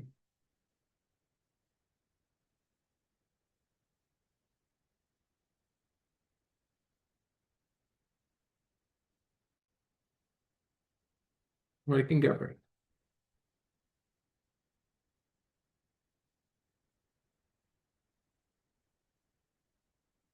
अच्छा जी, चलिए हम फाइनली कंक्लूड करते हैं बात को। टर्मिनल वैल्यू का मसला नहीं, टर्मिनल वैल्यू दी हुई है, उस पर एक छोटी सी कहानी है, उसको मैं डिस्कस कर लूंगा। पहले टर्मिनल वैल्यू को डिस्कस करते हैं, चले। अच्छा, टर्मिनल वैल्यू का मतलब मसला समझ लें यार। टर्मिनल वैल्यू होती है आगे के सालों की, बाद के सालों की। उसके बारे में कह रहे हैं कि जी ये आपको बताई जा रही है। टर्मिनल वैल्यू को भी आपने वर्किंग में शामिल करना है 2030 के लेवल पे, 4 times the 2030 post tax operating cash flow FDL. अच्छा, हमारे पास ये जो कैश फ्लो आ रहे हैं, नेट कैश फ्लो, इसका 4 टाइम लगा दें इस वाले कैश फ्लो का, यस और नो, बस मुझे ये बता दें। क्या मैं इस 1195 का। अच्छा जी, तो अब जरा टर्मिनल वैल्यू की बात कंप्लीट कर लेते हैं। क्या बात हुई टर्मिनल वैल्यू की, बताएं जल्दी से। सही है, फिर उसके बाद डिस्काउंट फैक्टर रह जाएगा एंड दैट्स ऑल। सवाल हमारा, पार्ट पार्ट हमारा कंप्लीट हो जाएगा। टर्मिनल वैल्यू के बारे में इसने क्या फरमाया जी? जी, वो कह रहे हैं भैया कि आपने टर्मिनल वैल्यू के लिए 2030 का post tax operating cash flow को 4 टाइम मल्टीप्लाई करना है। 4 time 2030 post tax operating cash flows. मसला ये क्या, ये 1195 ऑपरेटिंग कैश फ्लोज है? सवाल का जवाब दें। नहीं, इसमें इन्वेस्टिंग कैश फ्लोज भी आ रहे हैं ना। इन्वेस्टिंग कैश फ्लोज मतलब एसेट की कॉस्ट, डेप्रिसिएशन, ये पूरा इन्वेस्टमेंट कैश फ्लो का पैराग्राफ देख लें। इसमें जो चीजें आ रही हैं वो सारी इन्वेस्टमेंट कैश फ्लो, वो ऑपरेटिंग कैश फ्लो नहीं है, और ये कह रहे हैं ऑपरेटिंग कैश फ्लो पे काम करो। आप मेरी बात समझ रहे हैं? इसमें ये वर्किंग कैपिटल की बातें कर रहा है, वो भी नॉन इन्वेस्टिंग कैश फ्लो होता है। इसमें ये डेप्रिसिएशन की बातें कर रहा है, डेप्रिसिएशन का टैक्स सेविंग भी ऑपरेटिंग कैश फ्लो होता है। अच्छा, अब एक काम करते हैं, 688.3 का ले लें, 4 से मल्टीप्लाई कर लें। देखिए मेरी बात को समझिएगा, वो क्या रहा है, उसकी वर्डिंग को देखें। 4 टाइम्स लगाना है किस पे? 4 टाइम्स लगाना है टर्मिनल वैल्यू के लिए किस पे? Post tax operating cash flow. देखिए मैंने यहाँ हाईलाइट भी, इटैलिक भी किया हुआ है। Post tax operating cash flow. Post tax operating cash flow. Post tax operating cash flow. इतनी बार रिपीट करो, मैं पेपर में मिस्टेक नहीं करनी। ये प्री टैक्स है या पोस्ट टैक्स है, पहली बात तो ये बता दें। ये प्री टैक्स है पोस्ट टैक्स है? 688.3 में मसला ये है, ये प्री टैक्स है, हमें चाहिए पोस्ट टैक्स। एक तो ये गलती है। दूसरी बात ये कि ये प्रॉफिट है, हमें क्या चाहिए? Operating cash flow. ये प्री टैक्स प्रॉफिट है, हमें चाहिए प्री टैक्स प्रॉफिट नहीं, post tax operating cash flow. Profit नहीं चाहिए, कैश फ्लो चाहिए। क्या प्रॉफिट को कैश फ्लो में कन्वर्ट करना आता है हमें? Very good Bilal Rashid, very good Jain. क्या प्रॉफिट को कैश फ्लो में कन्वर्ट करना आता है हमें? क्या प्रॉफिट को कैश फ्लो में कन्वर्ट करना आता है हमें? जी बिल्कुल आता है हमें। कैसे करते हैं ऐसे? हम ऐसे करते हैं कि हम लेते हैं ऑपरेटिंग प्रॉफिट। ऑपरेटिंग प्रॉफिट को कैश फ्लो में कन्वर्ट करना है। ऑपरेटिंग प्रॉफिट, ये रहा। इस ऑपरेटिंग प्रॉफिट में क्या करें? इसको कैश फ्लो में कन्वर्ट करना है, क्या करेंगे भाई? पता है ना, सबने कैश फ्लो पढ़ा हुआ है। क्या करेंगे इसको? ऐड बैक कर देंगे डेप्रिसिएशन को। सही है ना?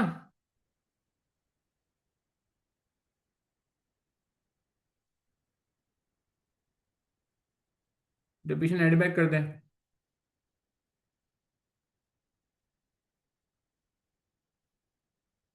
और गेन को क्या कर देंगे? गेन भी इसमें एडजस्ट हुआ हुआ है मेरे ख्याल से आखिरी साल में। बिल्कुल बिल्कुल। फिर टैक्स उसके बाद करते हैं। बिल्कुल टैक्स इसके बाद लिखते हैं।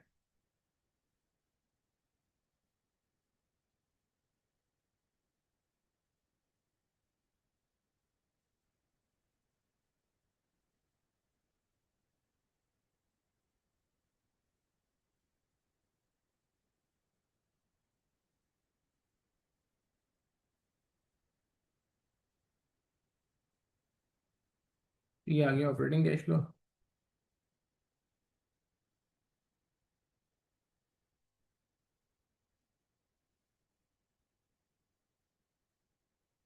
इस पर टैक्स लगा दो। कोई हम में से ऐसा है जो लास्ट अटेम्प्ट में मौजूद था पेपर में? नाम नहीं ले रहा मैं, समझाने ऐसे ही पूछ रहा हूँ, कोई है हम में से? नाम नहीं ले रहा। आपने ये एडजस्टमेंट सही की थी, ये operating tax post tax operating cash flow की? जवाब दें, ईमानदारी से बताएं। हो गई थी या फंस गए थे? जो लोग लास्ट अटेम्प्ट में थे उनसे सवाल करो। पकड़ ली थी एडजस्टमेंट आपने? ओ चलें गुड। एक ने पकड़ी एक ने नहीं पकड़ी। ठीक है, दैट्स ग्रेट। बस ये मगर मेरे हिसाब से पेपर में इतना आसान नहीं होता। अगर कोई बहुत अच्छी रीडिंग करता है तो पकड़ लेगा। तो ये आ जाएगा post tax operating cash flows.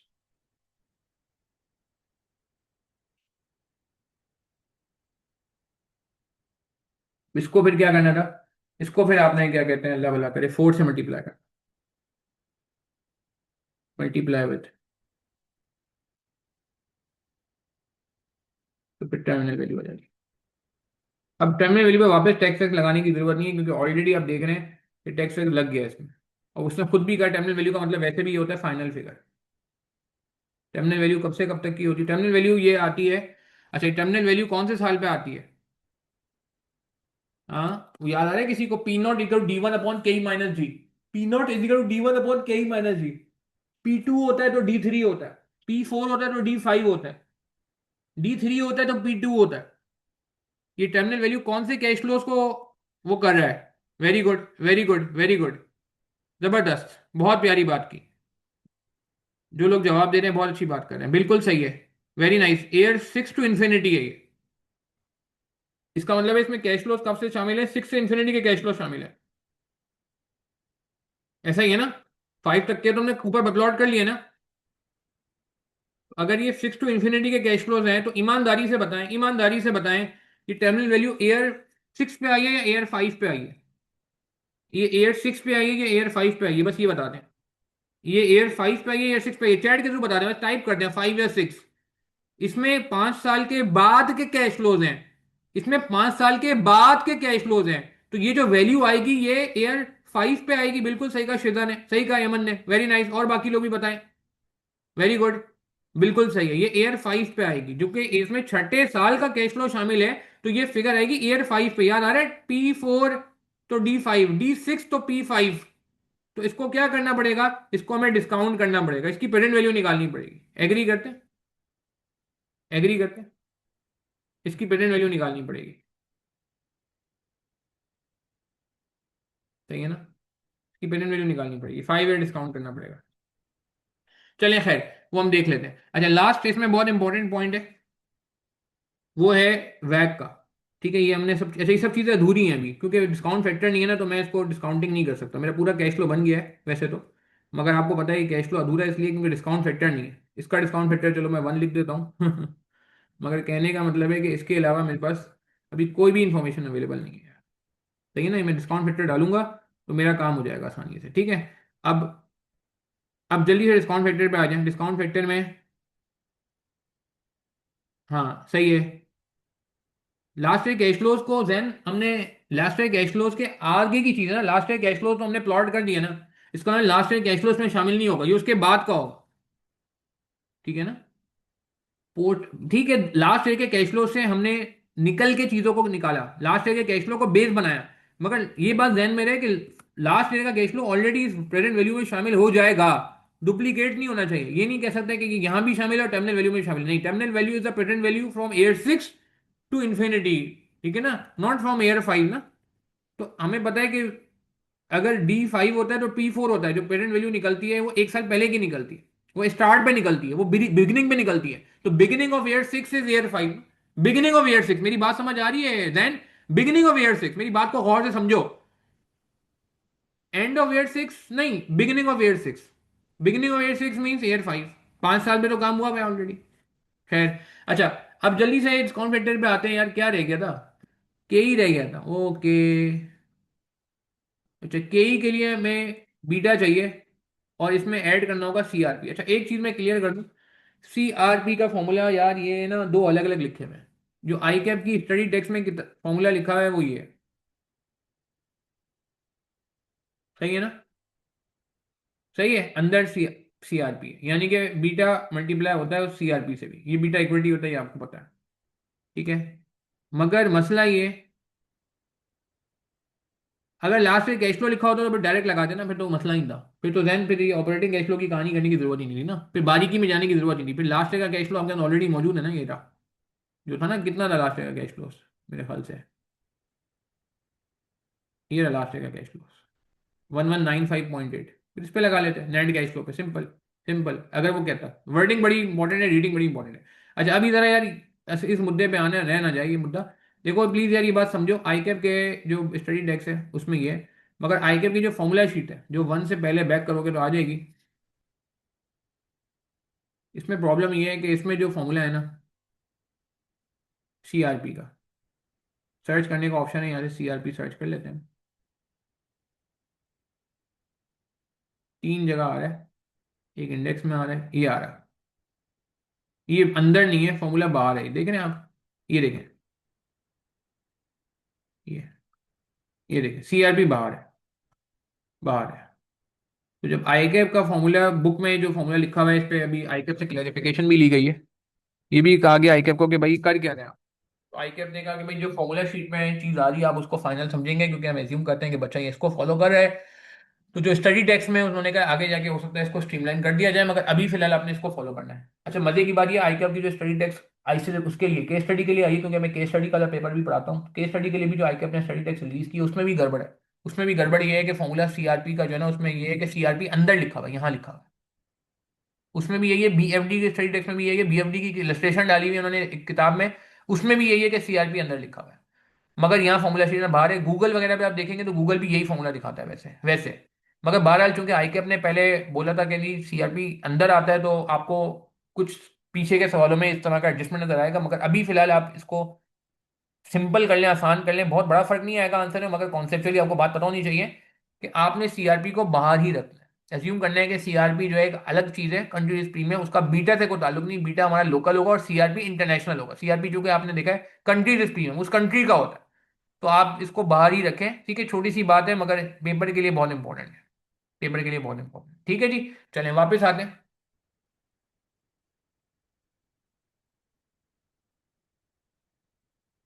देखिएगा प्लीज। अच्छा अब हम किधर थे, हाँ सीआरपी की वर्किंग हमें करनी है इसमें। अच्छा सीआरपी की वर्किंग हम कर लेते हैं, बीटा पहले निकाल लेते हैं, बीटा कर लेते हैं, सीआरपी की वर्किंग मेरे ख्याल से हम नमाज के बाद कर लें। बीटा इक्विटी निकालने के लिए क्या करना पड़ेगा, अब सवाल में देखें, जल्दी से देखें, फिर नमाज का ब्रेक ले लेंगे छोटा सा। अभी आपको बीटा एसेट दिया हुआ है 0.98, फॉर्मूला क्या होता है याद करें, फॉर्मूला क्या होता है, beta asset is equal to beta equity into E upon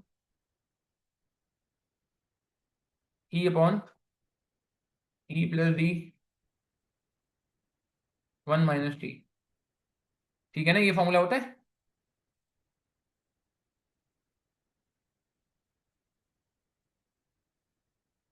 plus plus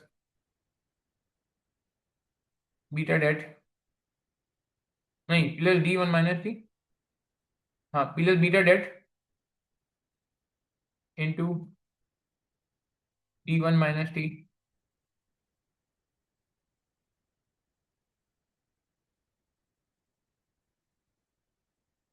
E plus D1 - T वापस आ जाएगा।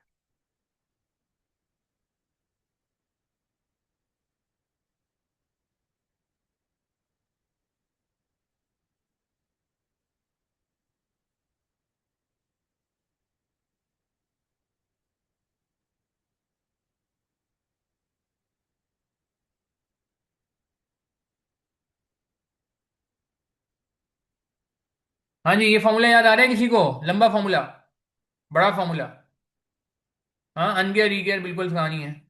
अब आप इसको अप्लाई कर दें यार, आपको बीटा एसिड पता है, बीटा एसिड की जगह बीटा एसिड डाल दीजिए, पता है ना बीटा एसिड आपको, नहीं पता क्या, जल्दी जल्दी बताएं शाबाश। बीटा एसिड आपको पता है 0.98 है, ये रहा, सॉरी ऊपर ही प्लग इन कर देना। बीटा इक्विटी नहीं पता, ई पता है, हमें ई पता है 80 है, ई हमें पता है 80 है, 20 बीटा डेट है, ओ सॉरी डी है, 1 - 0.29,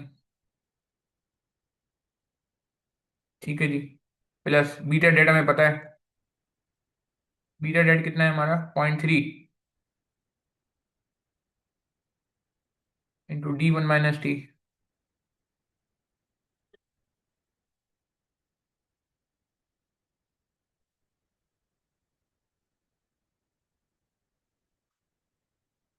ई प्लस D1 - टी, इसको एज इट इज कॉपी कर लेते हैं।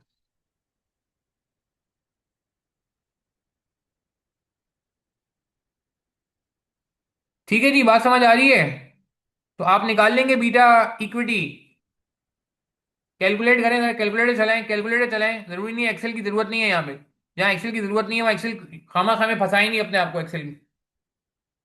चलें जल्दी से बता दें बीटा इक्विटी क्या आएगा, ये पूरा सॉल्व करें, क्या हो जाएगा, ये 0.3 इंटू 20 इंटू 1 - 0.29, पहले इस ब्रैकेट को सॉल्व कर लें, 20 इंटू 0.71 हो जाएगा ना,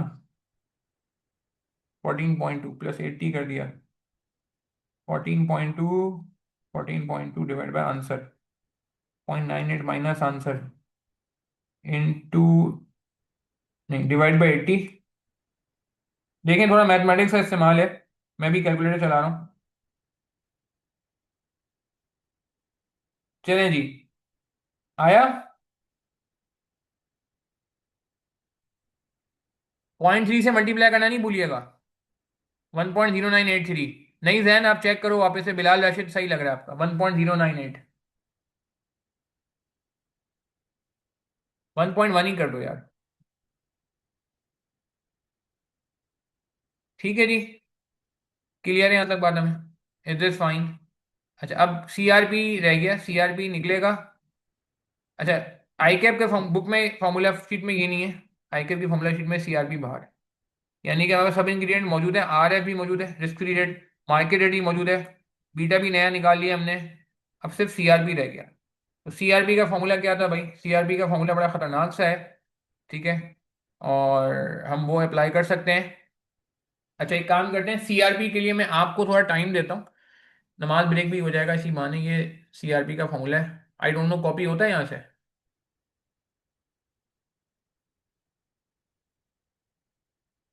ये मैंने कॉपी किया है इसको, आई डोंट नो ये कॉपी होगा नहीं होगा। ये ऊपर वाले क्लिक से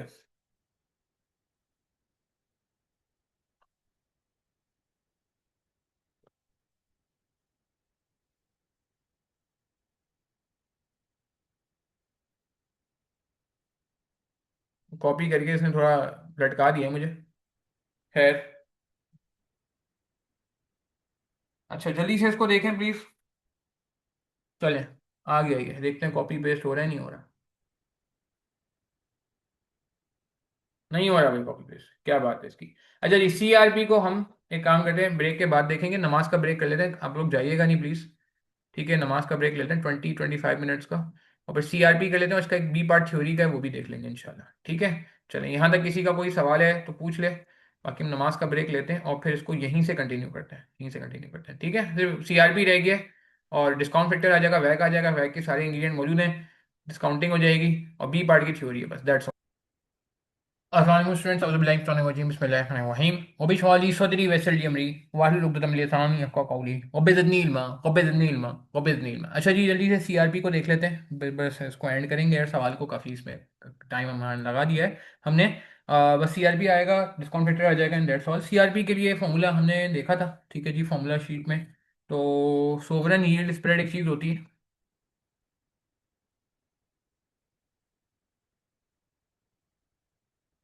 ठीक है, उसको मल्टीप्लाई कर लेते हैं हम, किससे मल्टीप्लाई कर लेते हैं? उसको मल्टीप्लाई कर लेते हैं हम एनुअलाइज्ड स्टैंडर्ड डिवीजन। ठीक है जी, standard standard division of equity. ठीक है, और इसका शॉर्ट वर्जन लिख रहा हूँ मैं फॉर्मूले का ना। और डिवाइड होता है, डिवाइड किससे करते हैं? Developing country.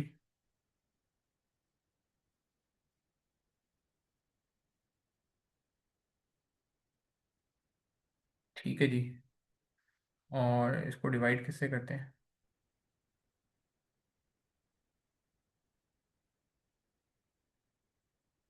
Annualised standard division of equity की जगह डिवाइड कर देते हैं एनुअलाइज्ड डेट से। ठीक है, स्टैंडर्ड डिवीजन ऑफ जो डेट होता है ना, उससे हम डिवाइड कर लेते हैं। ठीक है जी,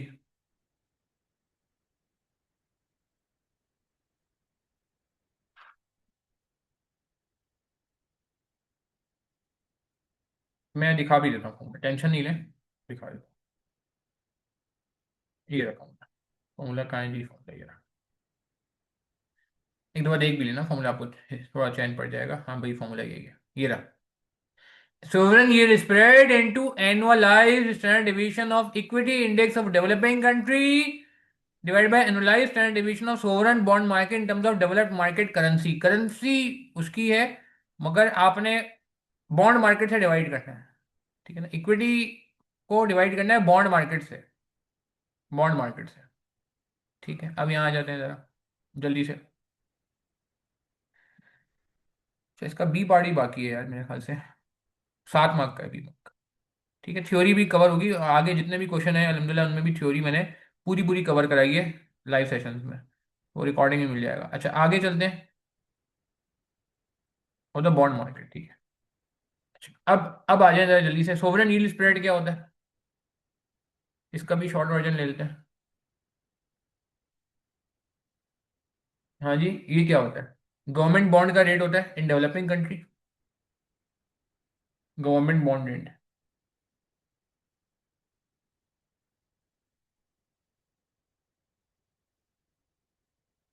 अब ये याद होना चाहिए आपको, याद नहीं भी है फॉर्मूले से देख ले, मगर अप्लाई कैसे करना है वो याद होना चाहिए। माइनस क्या करते हैं, माइनस हम कर देते हैं ट्रेजरी बिल्स रेट। ये दिखा देता हूँ ना, ये लो,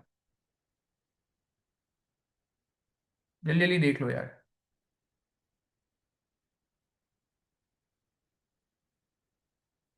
Sovereign yield spread is the difference between yield of government bond in the developing country and treasury bond of similar maturities. Treasury bond of similar treasury bonds।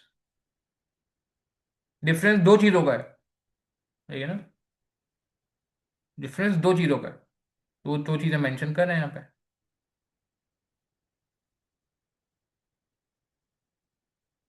Treasury bond rate, treasury bill नहीं, treasury bonds.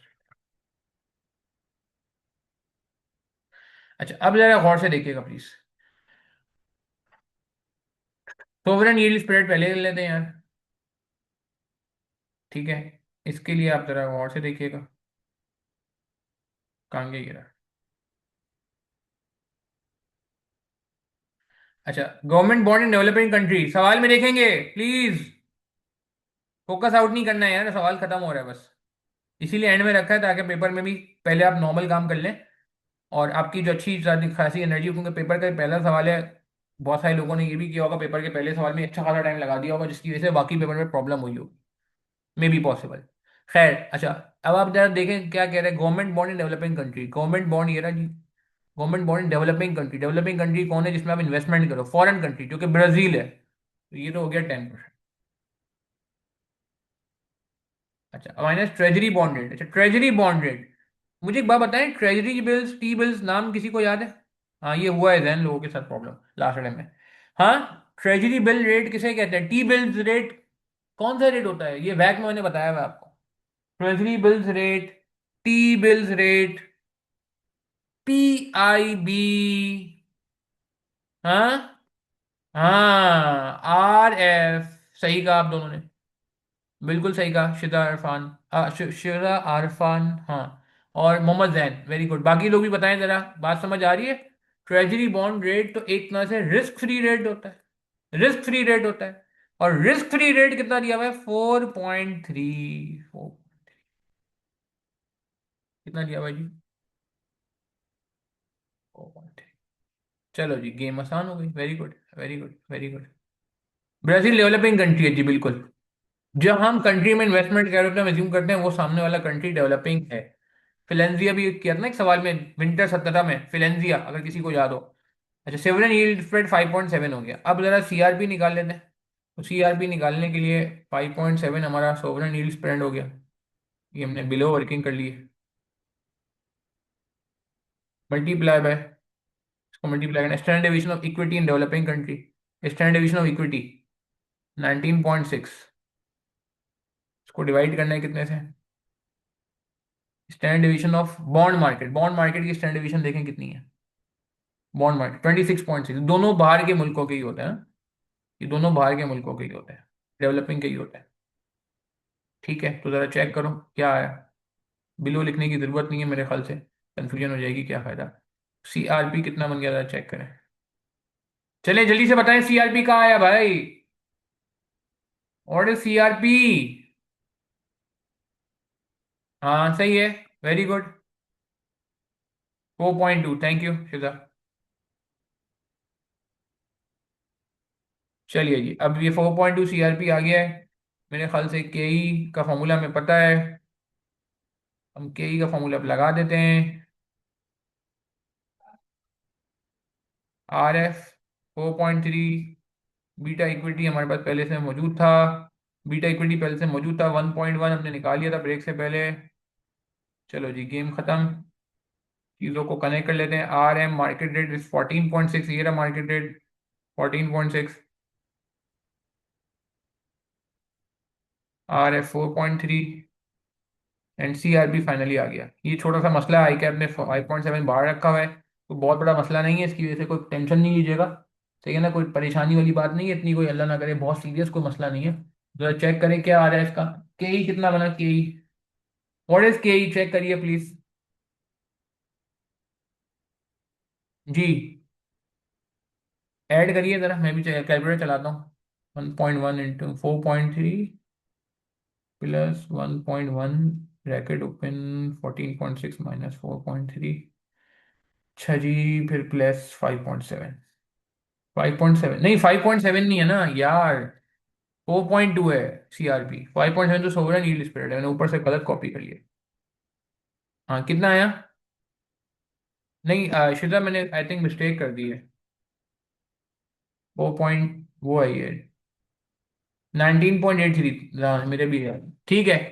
19.83 is the right answer. अच्छा, अब ये यही आ गया। अब वैक निकाल लेते हैं।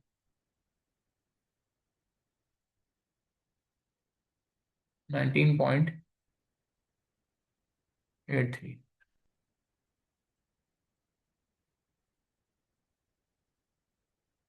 नीचे वर्किंग हुई है इसकी भी, इसकी भी नीचे वर्किंग हुई है। ठीक है जी। चलें जल्दी से वैक निकालें जरा प्लीज, देखें वैक क्या आ रहा है। वैक कैलकुलेट करें, जल्दी से वैक निकाल। जी आ गया वैक। नहीं, डेवलप्ड कंट्री नहीं है, डेवलप्ड करेंसी है। मजन, डेवलप्ड करेंसी है। डेवलप कंट्री नहीं, फिलेंसी वाले सवाल में भी चेक कर लेना आप, मेरे ख्याल से उसमें भी डेवलपिंग ही डालता।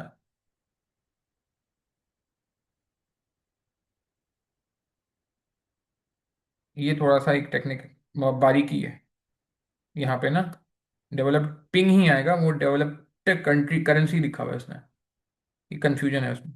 अच्छा वैक आ गया जी, वैक बता दीजिए भाई कितना है। वैक के लिए इंग्रेडिएंट है, हाँ आएंगे भाई। 19.83 इंटू 80/100, 5.24 इंटू 20/100। चलिए जी, वैक आ गया, कितना है जी?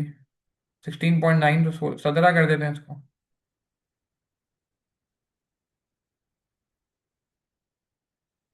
चलिए जी, 17%। फाइनली फाइनली, अभी इतनी सारी चीज़ें डिपेंडेंट हैं इस पे, इतनी सारी चीज़ें डिपेंडेंट हैं इस पे, 17% पे।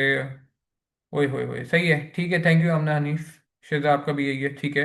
अब ये देख लें यार, ये 16.9, ये हमारा पूरा सवाल, पूरी वर्किंग रुकी हुई थी इसकी वजह। सही है ना? अब ये डिस्काउंट फैक्टर आ गया हमारा 17%, 16.9 यानी कि 17 ले लिया हमने। तो अब 17% इसको हम लिख लेते हैं जल्दी से। डिस्काउंट फैक्टर के लिए आपको पता है, इजिकल टू 1/1.17 की पावर, ऊपर जो एयर है उससे मल्टीप्लाई कर दें, ओ पावर रख दें। प्रेजेंट वैल्यू खुद ब खुद आ जाएगी, क्योंकि हमने पहले से ही सारी कहानी की हुई है। और इसको ऐसा कर लेते हैं कि यहाँ पे जाके ऑटोमेटिकली सुधर जाएगा। ठीक है जी, is this fine? Present value आ गई, इनका सम कर लें।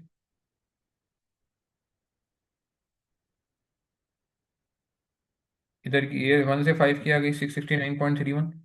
सही है। और अब इसमें वो ऐड कर देंगे, क्या कहते हैं, अल्लाह भला करे, क्या क्या रह गया था वो, टर्मिनल वैल्यू का सीन रह गया था ना भाई। उस टर्मिनल वैल्यू का क्या सीन था? टर्मिनल वैल्यू का सीन ये था, थोड़ा सा इसको इधर कर लेते हैं। टर्मिनल वैल्यू का सीन क्या था भाई, कहाँ गया, कितने गया, ए थे। इसको भी प्रेजेंट वैल्यू निकालनी है, तो डिस्काउंटिंग करनी पड़ेगी। ठीक है, इसकी भी प्रेजेंट वैल्यू निकालने के लिए डिस्काउंटिंग करनी पड़ेगी। कैसे करेंगे डिस्काउंटिंग? 1/1.17 पावर 5,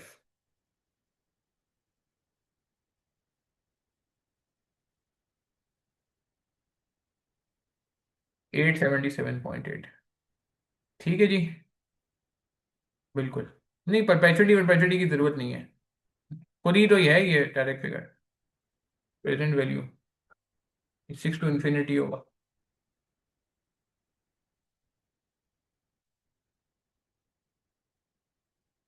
और प्रेजेंट वैल्यू ईयर 1 to 5 ऊपर निकाल दी हमने। कहाँ गई वो 1 से 5 की प्रेजेंट वैल्यू, ये रही। टोटल प्रेजेंट वैल्यू कितनी आ गई? 1547। 1547, थोड़ा सा आई कैप से मेरे ख्याल से डिफरेंट है आंसर।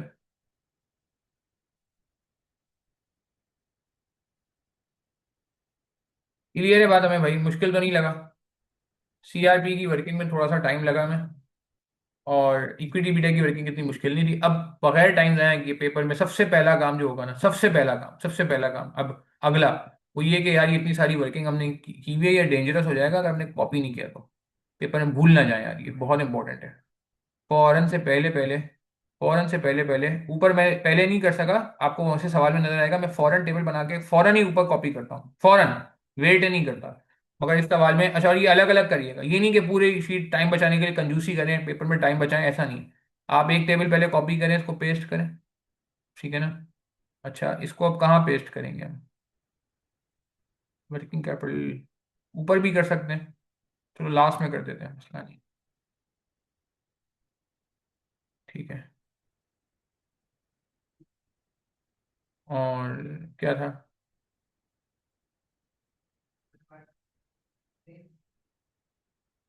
ये हमने ये भी करना है।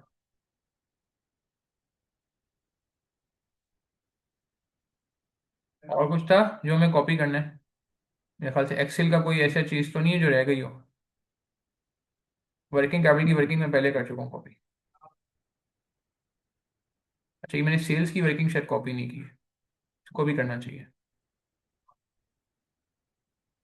ये इससे पहले होगी। ये वर्किंग शायद मैंने कॉपी नहीं की थी, ये भी एग्जामिनर को बतानी है हमने। देखें ये मिस हो जाएगी अगर मैंने कॉपी पेस्ट नहीं किया ऊपर, तो ये मिस हो जाएगी। देखिए ऊपर नहीं की हुई कॉपी, मैंने डायरेक्ट कैश फ्लो से शुरू कर दिया।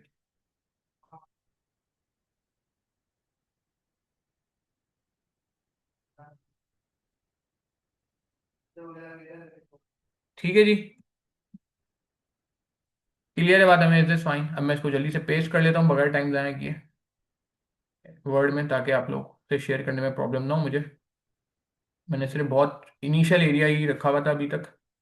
अब ये सारा एरिया जो है वो हमें सेव कर लेना चाहिए सॉफ्टवेयर पे, वो उस पे वर्ड में।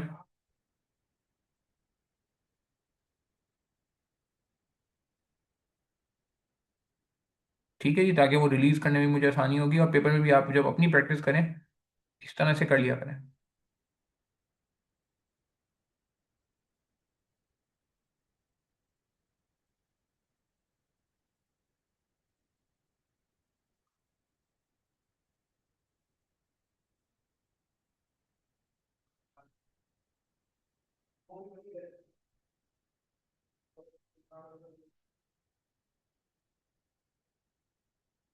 ठीक है जी, क्लियर है बात हमें। भैया सवाल कैसा लगा? वैसे इसका पासिंग परसेंटेज अच्छा है इस सवाल का, मेरे हिसाब से काफ़ी, मतलब पेपर में अगर आ गया तो आप अच्छे खासे मार्क्स उठा सकते हो। क्या ख्याल है? क्या ख्याल है? नहीं, ये बहुत मुश्किल है। सीआरपी में थोड़ा सा उसने मुंह किया, मगर सीआरपी हमेशा देखें जब भी आएगा वो इतना तो देखें तंग करेगा ही करेगा। इतना तो मतलब आपको अपना डेटा अप्लाई करना आना चाहिए, इतनी अच्छी तो ग्रिप होनी चाहिए सीआरपी पे। वरना मैं समझता हूँ कि आपको फायदा नहीं होगा इतना सारा पढ़ने का, अगर आप ये इतना भी अप्लाई ना कर सको तो।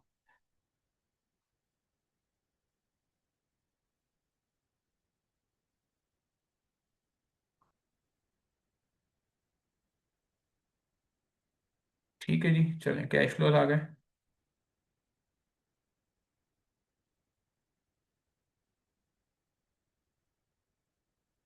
तो फिर एनपीवी एक जगह पे कर लेते हैं।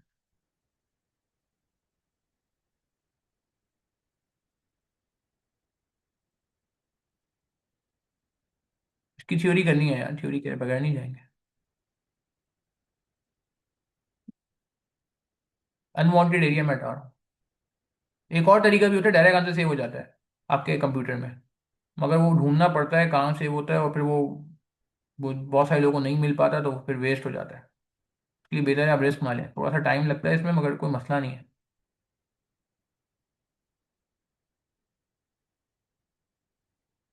ठीक है जी, चलें। क्वेश्चन वन हो गया, क्वेश्चन वन ए था ये, विंटर 2025। अब क्वेश्चन वन बी को हम सॉल्व करेंगे, फिर हम क्लास एंड कर देंगे। यहाँ तक किसी का कोई सवाल है, कंफ्यूजन है, पूछ ले। It is fine. हाँ मैं कर दूंगा बाद में, पार्ट भी कराना है मुझे बिल्कुल। बाद में शेयर करूंगा यार, थोड़ा ना इसमें वीकेंड पे तो भी रिकॉर्डिंग रिकॉर्डिंग शेयर कर दूँ, फिर कर दूंगा वो वाली फाइल भी शेयर कर दूंगा। टेंशन क्यों ले रहे हो आप लोग, जिसमें बाकी सोल्यूशन है।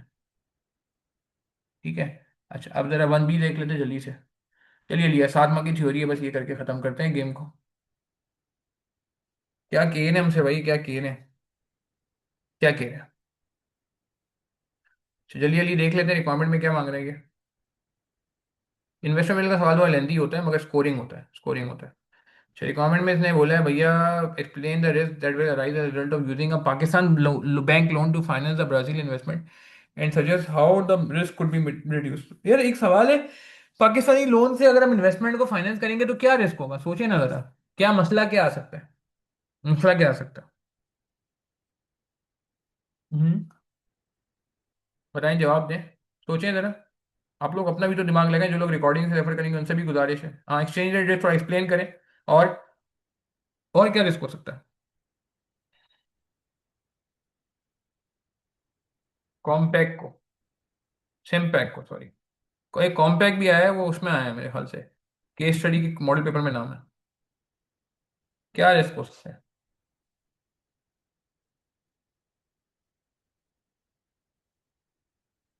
बताएं शाबाश, और शाबाश, और क्या रिस्क हो सकता है। देखिए थ्योरी है आपको, हाँ जियो पॉलिटिकल इशूज यार उसको तो कवर नहीं कर सकते, हमें कवर भी करना है ना। How risk could be reduced, Jio political के लिए तो फिर हमें है। रेमिटेंस रिस्क क्या होता है जैन। हाँ सही है, करेंसी फ्लक्चुएशन, बिल्कुल सही कहा आपने एमन। मगर एक्सचेंज रेमिटेंस रिस्क से क्या मुराद है जैन, एक्सप्लेन करो शाबाश। सही कहा है, ये रिस्क है। बिल्कुल, बिल्कुल ये बड़े इशूज रहते हैं। और ठीक है, तो सोचिए जरा। जी, चलिए अब मैं लिख रहा हूँ रिस्क टू कैम्पैक। पहला एक्सचेंज रेट रिस्क। अच्छा देखिए, एक्सचेंज रेट रिस्क का क्या मतलब है, इसको एक्सप्लेन करने के लिए मैं बैकग्राउंड देता हूँ। वैसे तो पाकिस्तान खुद इटसेल्फ डेवलपिंग कंट्री है, तो पाकिस्तान के ऊपर रख के समझेंगे ना, बात समझ आ जाएगी। फॉर एग्जाम्पल एक कंपनी ने पाकिस्तान में पैसा लगाया हुआ है, सुनिएगा गौर से। अब पाकिस्तानी करेंसी खराब हो जाती है तो इससे उनको फायदा होगा, नुकसान होगा। लेट से आज मैं अभी पाकिस्तान पे रख के बता रहा हूँ, बाकी बात आपको समझ आ जाए। $1 लेट से 280 रुपये का है।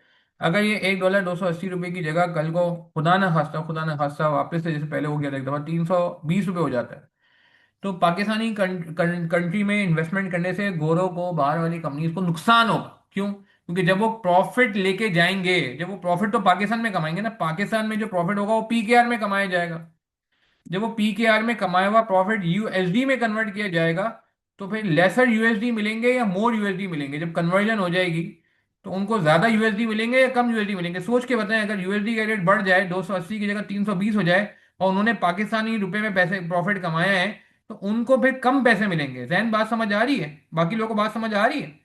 कि अगर मिसाल के तौर पे उन्होंने 10 मिलियन प्रॉफिट कमा लिया, 1 करोड़ रुपए प्रॉफिट कमा लिया, तो 1 करोड़ को वो किससे डिवाइड करेंगे ना, यूएसडी से कन्वर्ट करने के लिए। अगर 280 से डिवाइड करते तो ज्यादा बन जाता, 320 से डिवाइड करेंगे तो कम बनेगा। मेरी बात समझ आ रही है, 320 से डिवाइड करेंगे तो कम बनेगा। तो इसका मतलब इनको नुकसान हो जाएगा यार। इसका मतलब ये हुआ कि जब करेंसी खराब होती है डेवलपिंग कंट्री की, तो मेजर जो इन्वेस्टिंग कंट्री है वो सफर करता है। तो अब इस सवाल में अप्लाई कर लो, इस सवाल में उल्टा है। हम ब्राजील है, हम सॉरी हम developed country, Brazil developing country, in case of depreciation of.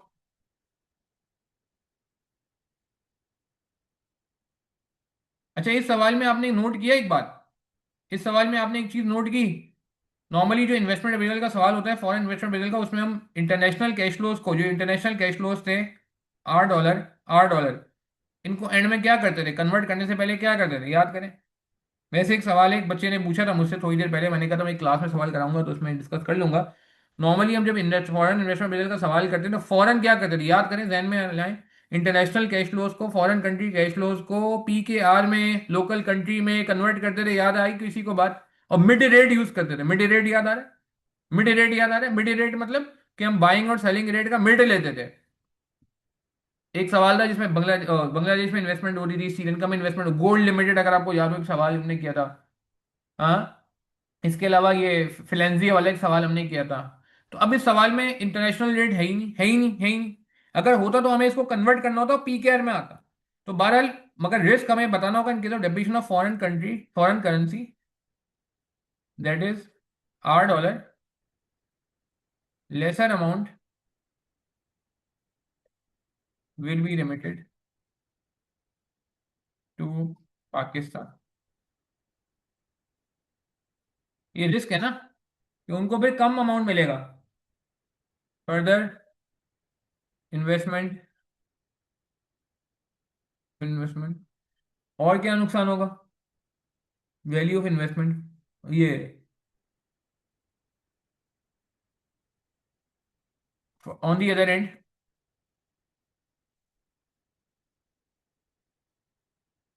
Date amount and interest will not change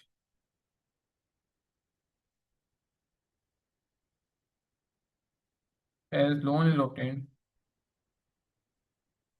in the local country। ये बात समझ आ रही है? आपने लोन कहाँ लिया है, कर्जा कहाँ लिया है? पाकिस्तान में।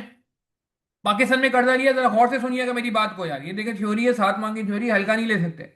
आपने पाकिस्तान में लोन लिया है तो सूद पाकिस्तान में देना होगा। सूद हराम है, हराम है, हराम है, हराम है। सिर्फ पढ़ने और पढ़ाने की गुंजाइश निकली है तो इसलिए हम पढ़ रहे हैं। मगर आपको पता ही, मैं पहली क्लास में बताया था, मेरी किताब के बीएफडी की किताब आज से नहीं, मैं पता नहीं कितने सालों से बीएफडी की किताब छाप रहा हूँ अलहमदिल्ला। पहले सफ़े में ही लिखा होता है, पहले सफ़े में ही लिख देता हूँ। खैर, तो कहने का मतलब है कि भाई, ये जो बात हो रही है आपसे कि यार क्या कहते हैं, लोन आपने पाकिस्तान में लिया है तो इंटरेस्ट का अमाउंट तो सेम ही रहेगा। मगर बाहर से जो पैसे आएंगे, अगर उनका, हमारी करेंसी खराब हो गई तो वहां से जो इनफ्लो आएगा वो कम आएगा। अब एक्सपेंस आपका सेम है मगर इनफ्लो आपका कम हो गया, तो ये आपके लिए प्रॉब्लम हो सकता है। दूसरा एक और होता है ट्रांसलेशन रिस्क। ट्रांसलेशन रिस्क समझते हैं? ट्रांसलेशन रिस्क समझते हैं? ये आपको पता है, कंसोलिडेशन में ये इन्वेस्टमेंट को हमें क्या करना पड़ता है? क्या करना पड़ता है in balance sheet? Value of investment is recorded in home currency after translation. Translation समझते हैं ना, कन्वर्जन करने के बाद।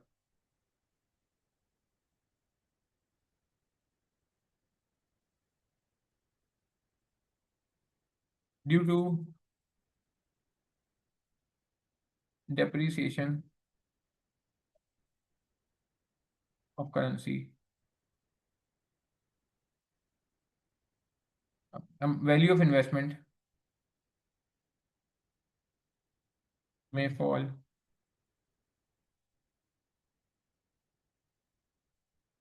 after translation।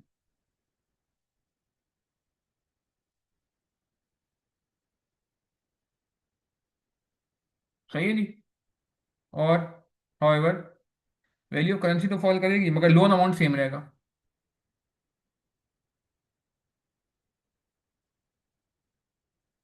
will remain the same, leading to negative impact on financial statements, on financial position। नहीं समझ आई बात? हाँ भाई, एसेट साइड में डिक्रीज आए जा रहा है, और एसेट साइड नहीं होती, एसेट साइड, एसेट साइड हमारी डिक्रीज हो रही है, माइनस हो रही है। और जो लाइबिलिटी साइड है वो सेम है, क्योंकि वो तो हमने लोकल करेंसी में लिया ना, वो सेम है। तो ये तो नुकसान हो गया ना, नेट शीट, बैलेंस शीट खराब हो जाएगी ना। क्या ख्याल है, नेगेटिव इम्पैक्ट आएगा इक्विटी पे। अच्छा, तीसरा नुकसान सुन लो, रेमिटेंस रिस्क।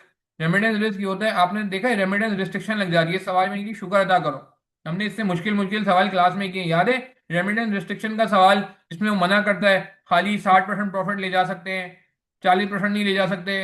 हाँ, कैश फ्लो का इतना ले जा सकते, इतना नहीं ले जा सकते, प्रॉफिट के बराबर ले जा सकते, कैश फ्लो नहीं ले जा सकते। कुछ याद आ रही है किसी को? इन सम केसेस, या ये कह लें कि गवर्नमेंट ऑफ ब्राजील हाँ भाई, समर 2014। आई थिंक 2021 के सवाल में भी ऐसा था, टर्की वाला सवाल था एक। ये भी ग्रीस है ना। May impose remittance restriction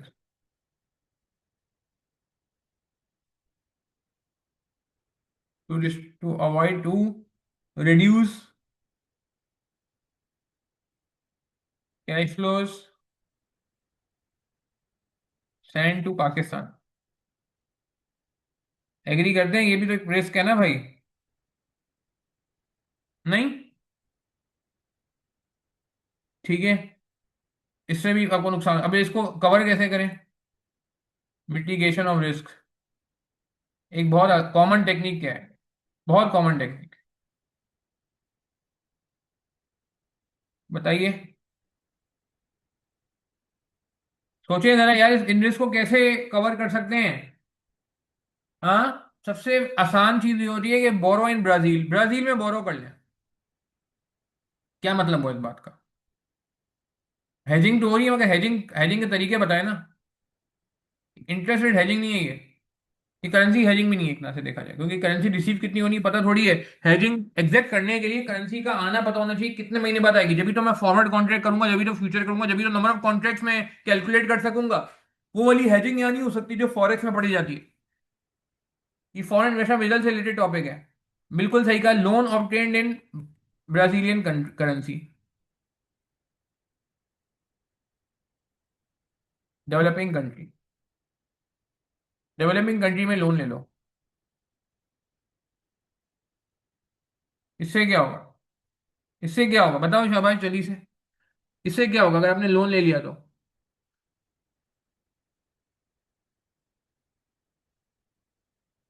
if currency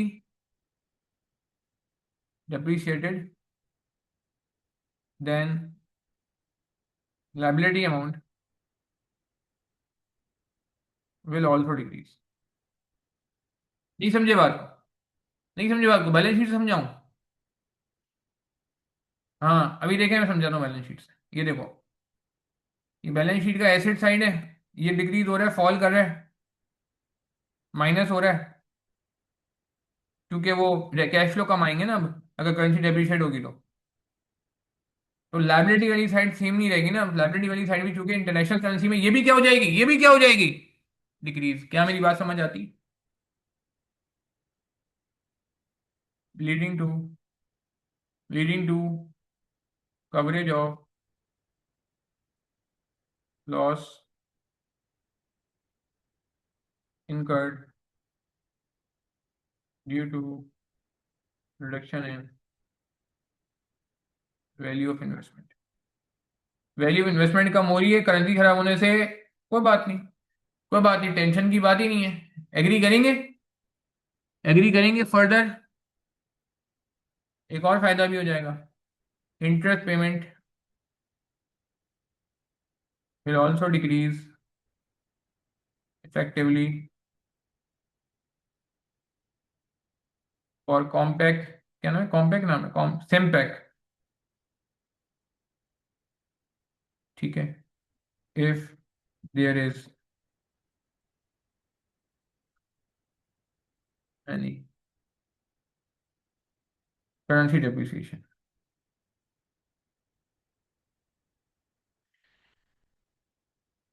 सही है ना? thus covering for reduced inflows, net inflows. ठीक है ना, बात समझ आई? क्लियर है? एसेट कम हो रहा है तो लाइबिलिटी भी कम हो रही है, और अगर इनफ्लो कम हो रहा है तो एक्सपेंस भी कम हो रहा है। चलो, और बता दो। दूसरा, एक चीज और पड़ी थी, करेंसी स्वैप, याद आ रहा है? वो इंटरेस्ट रेट स्वैप। हम्म। करेंसी स्वैप भी कर सकते हैं।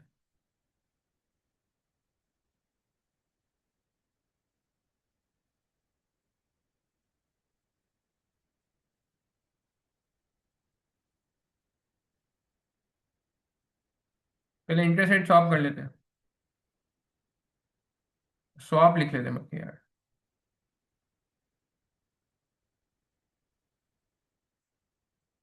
ठीक है, क्लियर है। अच्छा, एक और काम भी कर सकते हैं कि हम उसको लोन दे दें। इसको लोन हमने ब्राजील कंट्री में ले लिया, या ब्राजीलियन कंपनी को भी लोन दे सकते हैं, ये भी एक तरीका हो सकता है। खैर अभी हम वो कर लेते हैं, इंटरेस्ट रेट ऑफ।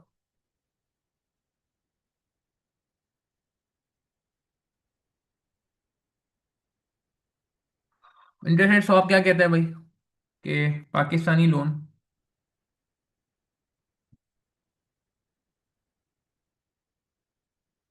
पाकिस्तान में लोन ले ही लिया है, छुटकारा नहीं आ सकता है, कोई बात नहीं।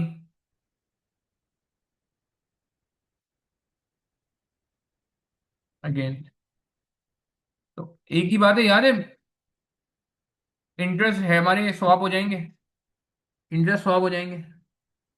सही है।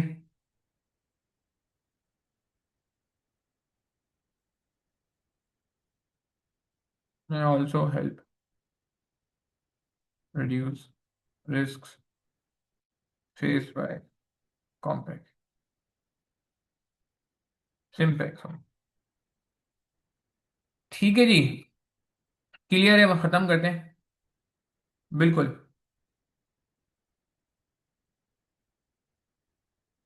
ठीक है, और करेंसी स्वैप भी कर सकते हैं।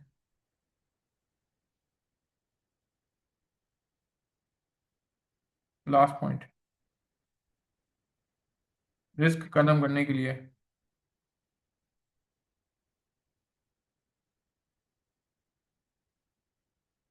सिंपैक्ट में एंटर इनटू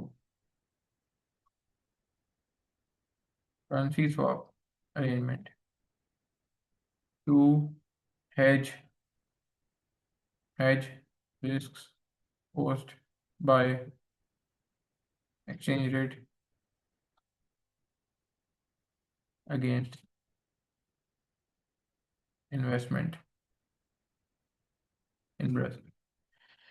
ठीक है, 7 माह का सवाल है, बहुत ज़्यादा एक्सप्लेन मेरा नहीं ख्याल है हमें करना चाहिए, क्योंकि ऑलरेडी इस पे काफ़ी सारी बातें हमने लिख दी हैं, टाइम मैनेजमेंट का भी हमें ख्याल करना होगा पेपर में। ठीक है जी, तो आप देख रहे हैं, देखें यार, सब चीज़ें कवर करके जानी होंगी पेपर में, मैसेज छोड़ नहीं सकते। दोनों चीज़ें हमने लिख दी हैं, फाइनली 1B भी हमारा कंप्लीट हुआ जाता है। क्लियर है बात हमें, इज दिस फाइन? ठीक है जी, चलें इसको भी हम सेव कर लेते हैं। बाकी यार देखें, आप लोगों से गुजारिश ये है कि आप लोग कंजूसी का मुजाहिदा नहीं करिएगा, अगर आपको ये सवाल की अप्रोच समझ आई है, और बाकी सवालों की भी जो मैंने आपको बताया कि 2 3 4 5 में बड़ी मेहनत हुई है और रिवीजन भी कराया गया है, और जो नई नई चीज़ें आई हैं, जैसे कॉलर आया था, या क्या कहते हैं, कोई ऐसी चीज़ है जो एग्जाम टेक्निक है, मर्जर इक्वेशन में एक एक्सेप्शनल ट्रीटमेंट करना था टारगेट कंपनी की फिगर्स को लेके, हर चीज़ की लॉजिक बताई गई है। तो आप यार ये वीडियोस और लोगों से भी शेयर कर सकते हैं, इसकी रिकॉर्डिंग यूट्यूब चैनल पे अवेलेबल है, नॉन मोनेटाइज वीडियोस हैं, यानी कि ऐड वैड नहीं आएंगे, आप बिल्कुल फोकस करें और फोकस से लेक्चर लें। ठीक है, अपना ख्याल रखिएगा, दुआ में याद रखिएगा। आगे आप देखें क्वेश्चन नंबर 2 ये सब लाइव क्लास में हो गया है, 3 4 सबसे आखिर में लाइव क्लास हमने 1 की रखी थी, बाकी देखें 5 तक हमने सारी लाइव क्लासेस अलहमदुलिल्लाह कर ली हैं। ठीक है जी, 5A 5B ये सब इसमें जो है ना, क्या कहते हैं, मौजूद है। ठीक है, चलें, अपना ख्याल रखिएगा, दुआ में याद रखिएगा, इंशाल्लाह आपसे मुलाकात होती है। अस्सलाम वालेकुम रहमतुल्लाहि व बरकातहू।